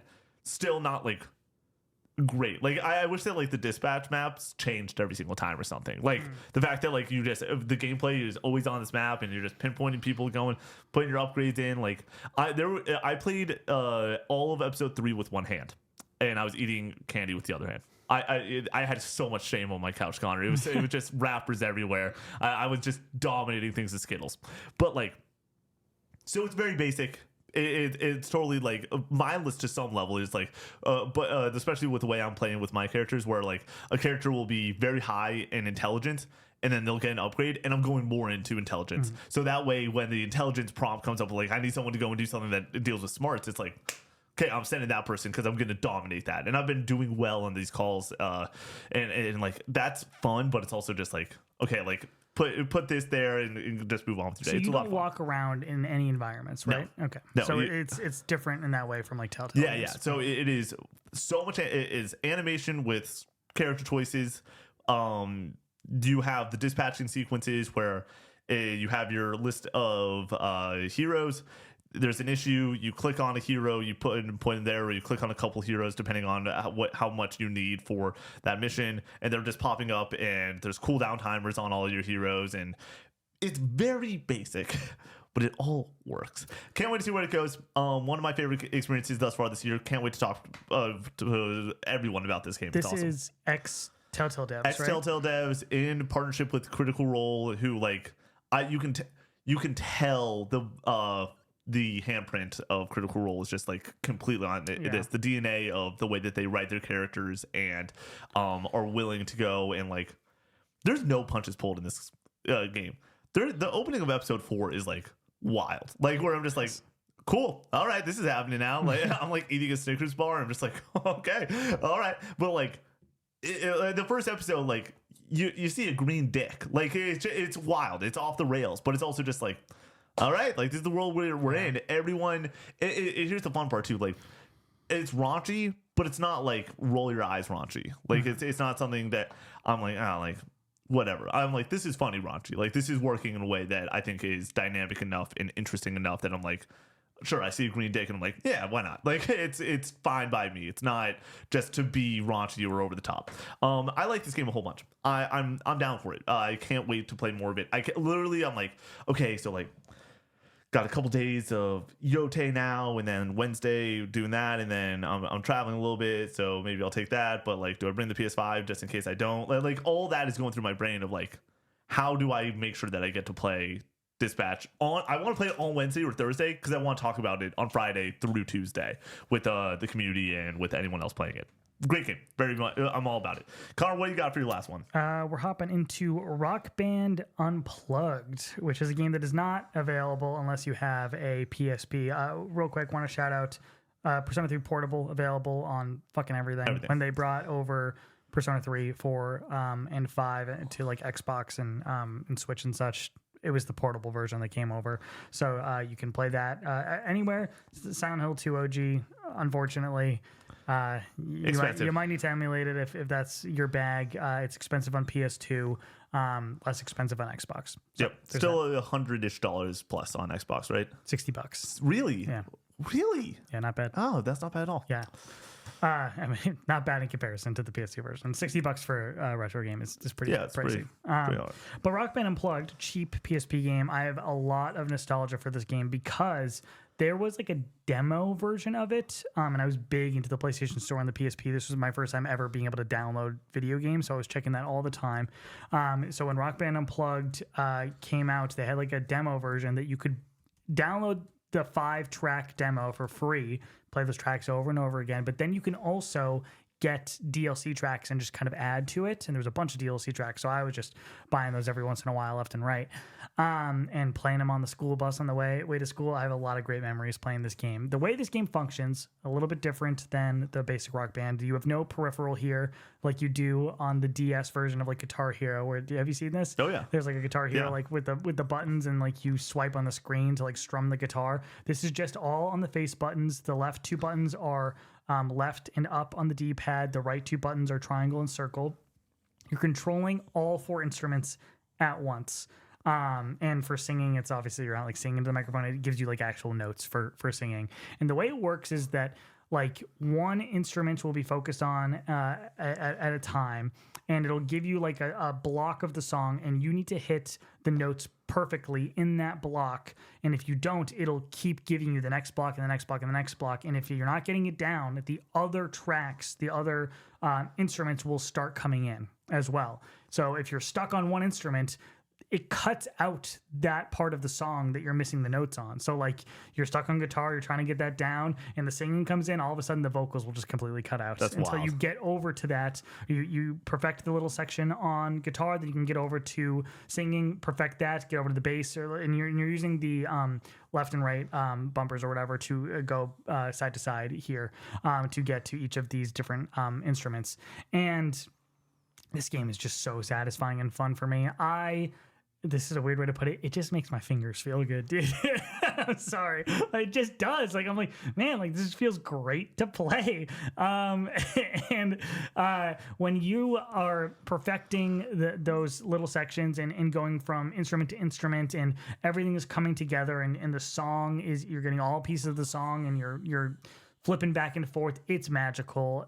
Like you just get transfixed by what's going on the screen, and the songs are so good. This is the second best track list of any Rock Band game, base track list. I think the track list for Rock Band 2, 3, and 4 fucking suck. They are not good. Oh, dude. you're nuts. Rock Band 4 is rock No, solid. it's not, man. Those games are carried by DLC. Rock Band 1, perfect track list. One of the best track list of any Rock Band Guitar It's Hero the style best video track game. list of any game that has licensed music. I firmly believe that. I don't hate that take, honestly. Yeah. This is a close second, though. Really great songs. The Perfect Drug by Nine Inch Nails, Everlong by Foo Fighters, Threes and Sevens by Queens of the Stone Age, ABC by the Jackson 5, The Middle Jimmy by World. Jimmy World, and that's Buddy Holly. That's just to name a few. And then there's also other tracks that I have never heard in my fucking life, but feel really good to play and are fun songs as well. Like some songs are not like my personal taste, but I just enjoy playing them so much because just the way the notes are laid out is really satisfying to hit all those notes. And then other songs, I'm like, this is fun to play, and I like the song. I'm being introduced to certain artists from it. I'm like, this is really great. Like, and this is going to be a plane game for me for forever. If I need to kill 30 minutes on a plane, or I need time to just melt away, this is going to be the game. And I was hooked on this for like 45 hours straight, probably, or something like that. I was like, I was playing it in my breaks at work. I was getting home and being like, fuck it, I got 30 minutes before stream. I'm going to play this right now. Like, I was playing a ton of this game. Can only play it on PSP, unfortunately. Can't even play on Vita. For some reason, like rhythm games don't transfer over well to Vita or something. Interesting. I don't know how that works, but like Katuru Man Lives doesn't work on Vita. Rock Band Unplugged also doesn't work. There's a few other games that aren't available digitally. Shout out to Birth by Sleep and Crisis Core, both not available on Vita, so you got to have a PSP, or you can play them on the modern consoles as well. But yeah, if you have a PSP, fucking buy Rock Band Unplugged. This game rules. If you Goops mentioned this in second Goops shout of the of the podcast. He went to look up a review for it for Rock Band Unplugged. IGN first review. Guess who? Greg Miller, of course. Greg Miller was the PSP guy for IGN for like the longest time. Like that's really where he came up.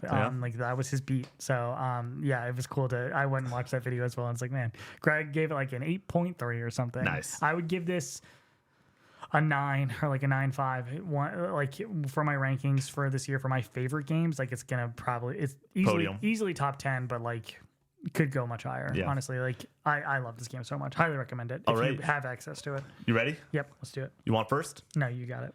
Today we are drafting the video games that made us cry. Saddest video games. This is just a fun one because we're gonna get real emotional. And the game that makes me the most emotional is whenever I see this scene or whenever I think about crying, I think about this scene. It is The Last of Us Part 2. The Last of Us Part 2 is the number one game that made me cry the most. Two different moments in this game, I cried uncontrollably. Towards the beginning, towards the end. The Last of Us Part 2, it just works for me. It's one of my favorite games ever. It's a masterpiece in my mind. And there's a scene that legitimately like rips my heart out in a way that no other video game has ever come close to. Last of Us 2 was my first pick. I do want to say, spoiler warning. Oh, yeah. Even, we're not going to go into details to the best of our ability here, but even mentioning that these games made us cry is going to put something in the back of your mind of what potentially could happen in these games and make you think about that. So just beware of that. My number one pick is going to be a game that I've already talked about today, The Walking Dead, the game, Season 1. I was very young when I played this and hadn't cried at very many video games at this point. And I got to the ending and it was a puddle. It was an absolute puddle. Absolutely fantastic ending, gut-wrenching ending. The Walking Dead with my first pick. With my second pick, I think this is the game that has made me cry the most consistently. No matter how many times I play it, it's going to get me. Kingdom Hearts 2. At multiple points, this game makes me cry. At the beginning, at the end of the prologue, cry. Towards the end of the game. Not at the end. But if you know, you know. Cry hard. End of this game, I cry every single time. Does not matter. It just gets me, man. I'm tearing up right now just thinking about it. I love it, man. It's so good. Kingdom Hearts 2, special game, emotional game. That's my second pick. With my next pick, I'm going to choose God of War. This isn't a necessarily sad video game, but the end of this game, when it's at the very end and you're able to play during the credits and everything, I was like a changed man after this game. It changed my perspective on life. I think that it changed many people's lives after playing this journey. I love the way that this game, it starts out and it says, this is the goal of the entire game. And then you do it. And you go, but it's not about accomplishing the goal. It's about the journey that Atreus and Kratos go on together and be better. Like Kratos is like initial lines. It's in the trail. Like it just works for me, and it changed me as a human being. With my next pick, Red Dead Redemption 2. The way that I say that this game made me feel and cry, I cried sour tears. It hurt to cry. My tear ducts were dry in a way that they've never been before, due to the emotion that I felt at the end of this game. I love Red Dead Redemption 2's ending. It's brilliant. And so that is my next pick. I'm between a few games here, but I'm gonna go with Spider-Man 2018 with my third pick.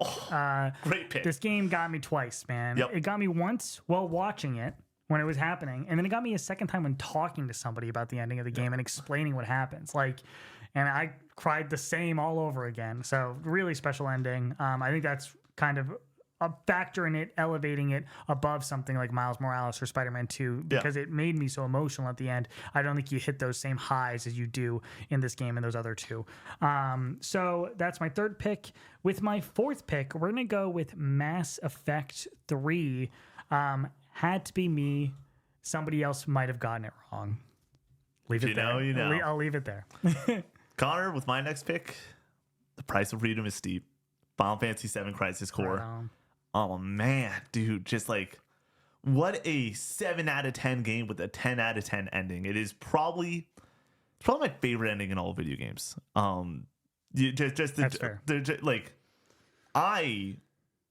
Zach is in my top 5 characters in all of gaming. I have 3 top Final Fantasy characters in my top 5 in all of gaming. I love Zach so fucking much. Pure. Like he is for Sora for you, Zach Fair is for me when it comes to just like a pure video game character, a light in that world. I love Zach and I love the journey, and that game just rips me apart in a major way. So yeah, Crisis Core was my next pick, and then I'm gonna pivot. I had a choice here, and what you said got me with Spider-Man. My next choice is Metaphor ReFantasia. And it's not because I cried during the game. It's because when I was sitting in my apartment after beating it and thinking about it, I like, it blew my mind. The fact that what we do is talk about media and fantasy and worlds that don't exist, but we get transported to because of people's hard work and dedication on the development side of video games. And Metaphor basically just says that shit matters. And the journey that you just went on mattered. And all this fucking matters. It ripped me apart. I beat this game at 3 a.m. I was crying until 5 a.m. I just fucking love it. And there's so few video games that actually say like what all this shit is matters. There's so many games that say like this game matters. The one that you just played mattered. This game just says everything that you do when it comes to video games matters. Metaphor ReFantasio is so fucking good. So fucking good.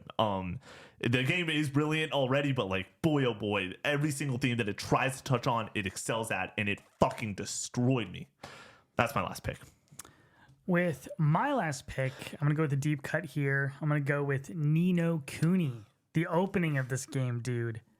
Gut-wrenching. Absolutely fucking brutal. If you don't cry in the prologue of this game, you don't have a soul. Like, come on, man. It is a great way to be a catalyst for this journey that you're about to go on. And it got me when I first played it, and it's gotten me every single time I've tried to get back into this game since and restart it. So, yeah, Ni no Kuni with my last pick. So many honorable mentions. There's also an important note. Like, I haven't played What Remains of Edith Finch. Yep, that's on my board. A lot of people shout out. People also shout out The Outer Worlds, or Outer Wilds, rather, yep, as something that makes them cry. I haven't played that. Neither either. of us have. Yeah. Shout out to The Last of Us 1. I'm shocked that you didn't pick it. I didn't want to. I didn't want to be redundant with you already picking it. The opening of The Last of Us 1 got everyone. In multiple moments in that game. It's just a very emotional video game. Neva. Yep, got me very, very badly.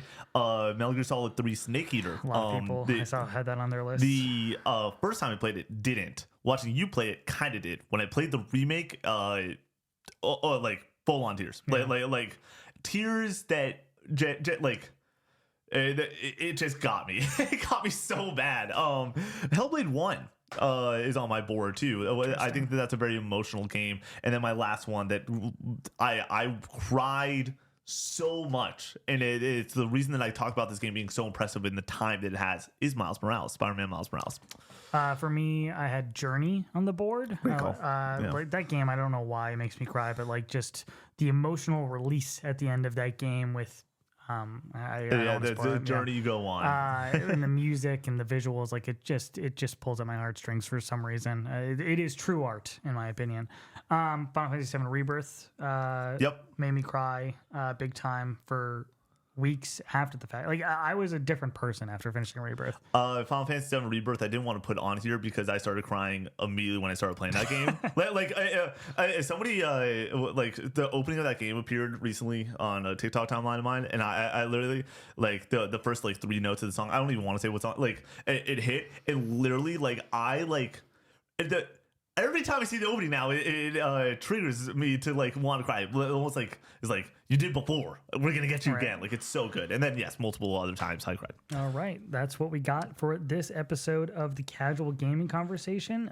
Thank you so much for joining us on this one. This show is made possible by all our lovely supporters over on Patreon. If you support us at that highest tier, you get your name read at the end of each and every podcast. Members like Max, Blakehead's a dog, Brambino, Cash R, Chaboy Jake, Squidalicious, Jakey P, Pagey, Pigeon Power, Library Daniel, Tyler, Sir Shellis, Raincoat, Ooh Gracie, Choozar, MG Dunbar, Mr. Munchies, Farmer Spud, Rocket Tater, No Fee, Proto Dan, The Dankest Mike, Swampy Bits, Jaxie T, Tristan C, Sconesy C, Strachan 1978, Da Scoopy, Dinkelberg Rules, Centuro, Hook'em Horns, Go Nash, Neutral Sphere, Easton C. Kingdom Hearts Rules, That's funny you get to say that though for once. Stooby Dooby Dooba, Crispy, DJ Zach B, Uli, Jacob D, Big Mac, Middle Nate, The Patty Cake, Bear Pog, Cowboy Jesus, Mega, Yogi, Damn, Holden M, Colin C, Brock, Voodoo, Milky Sins, Alex the Golden, Andrew H, Master Diz, Cannon Fodder Games, Only One Rufus, Drifter X1, Skirt Skirt, Goops. JMat B3, Alley Benally. Kingdom. I almost skipped Bikel. And Kingdom Hearts sucks. Thank you for joining us on this episode. We'll see you on the next one. Peace out.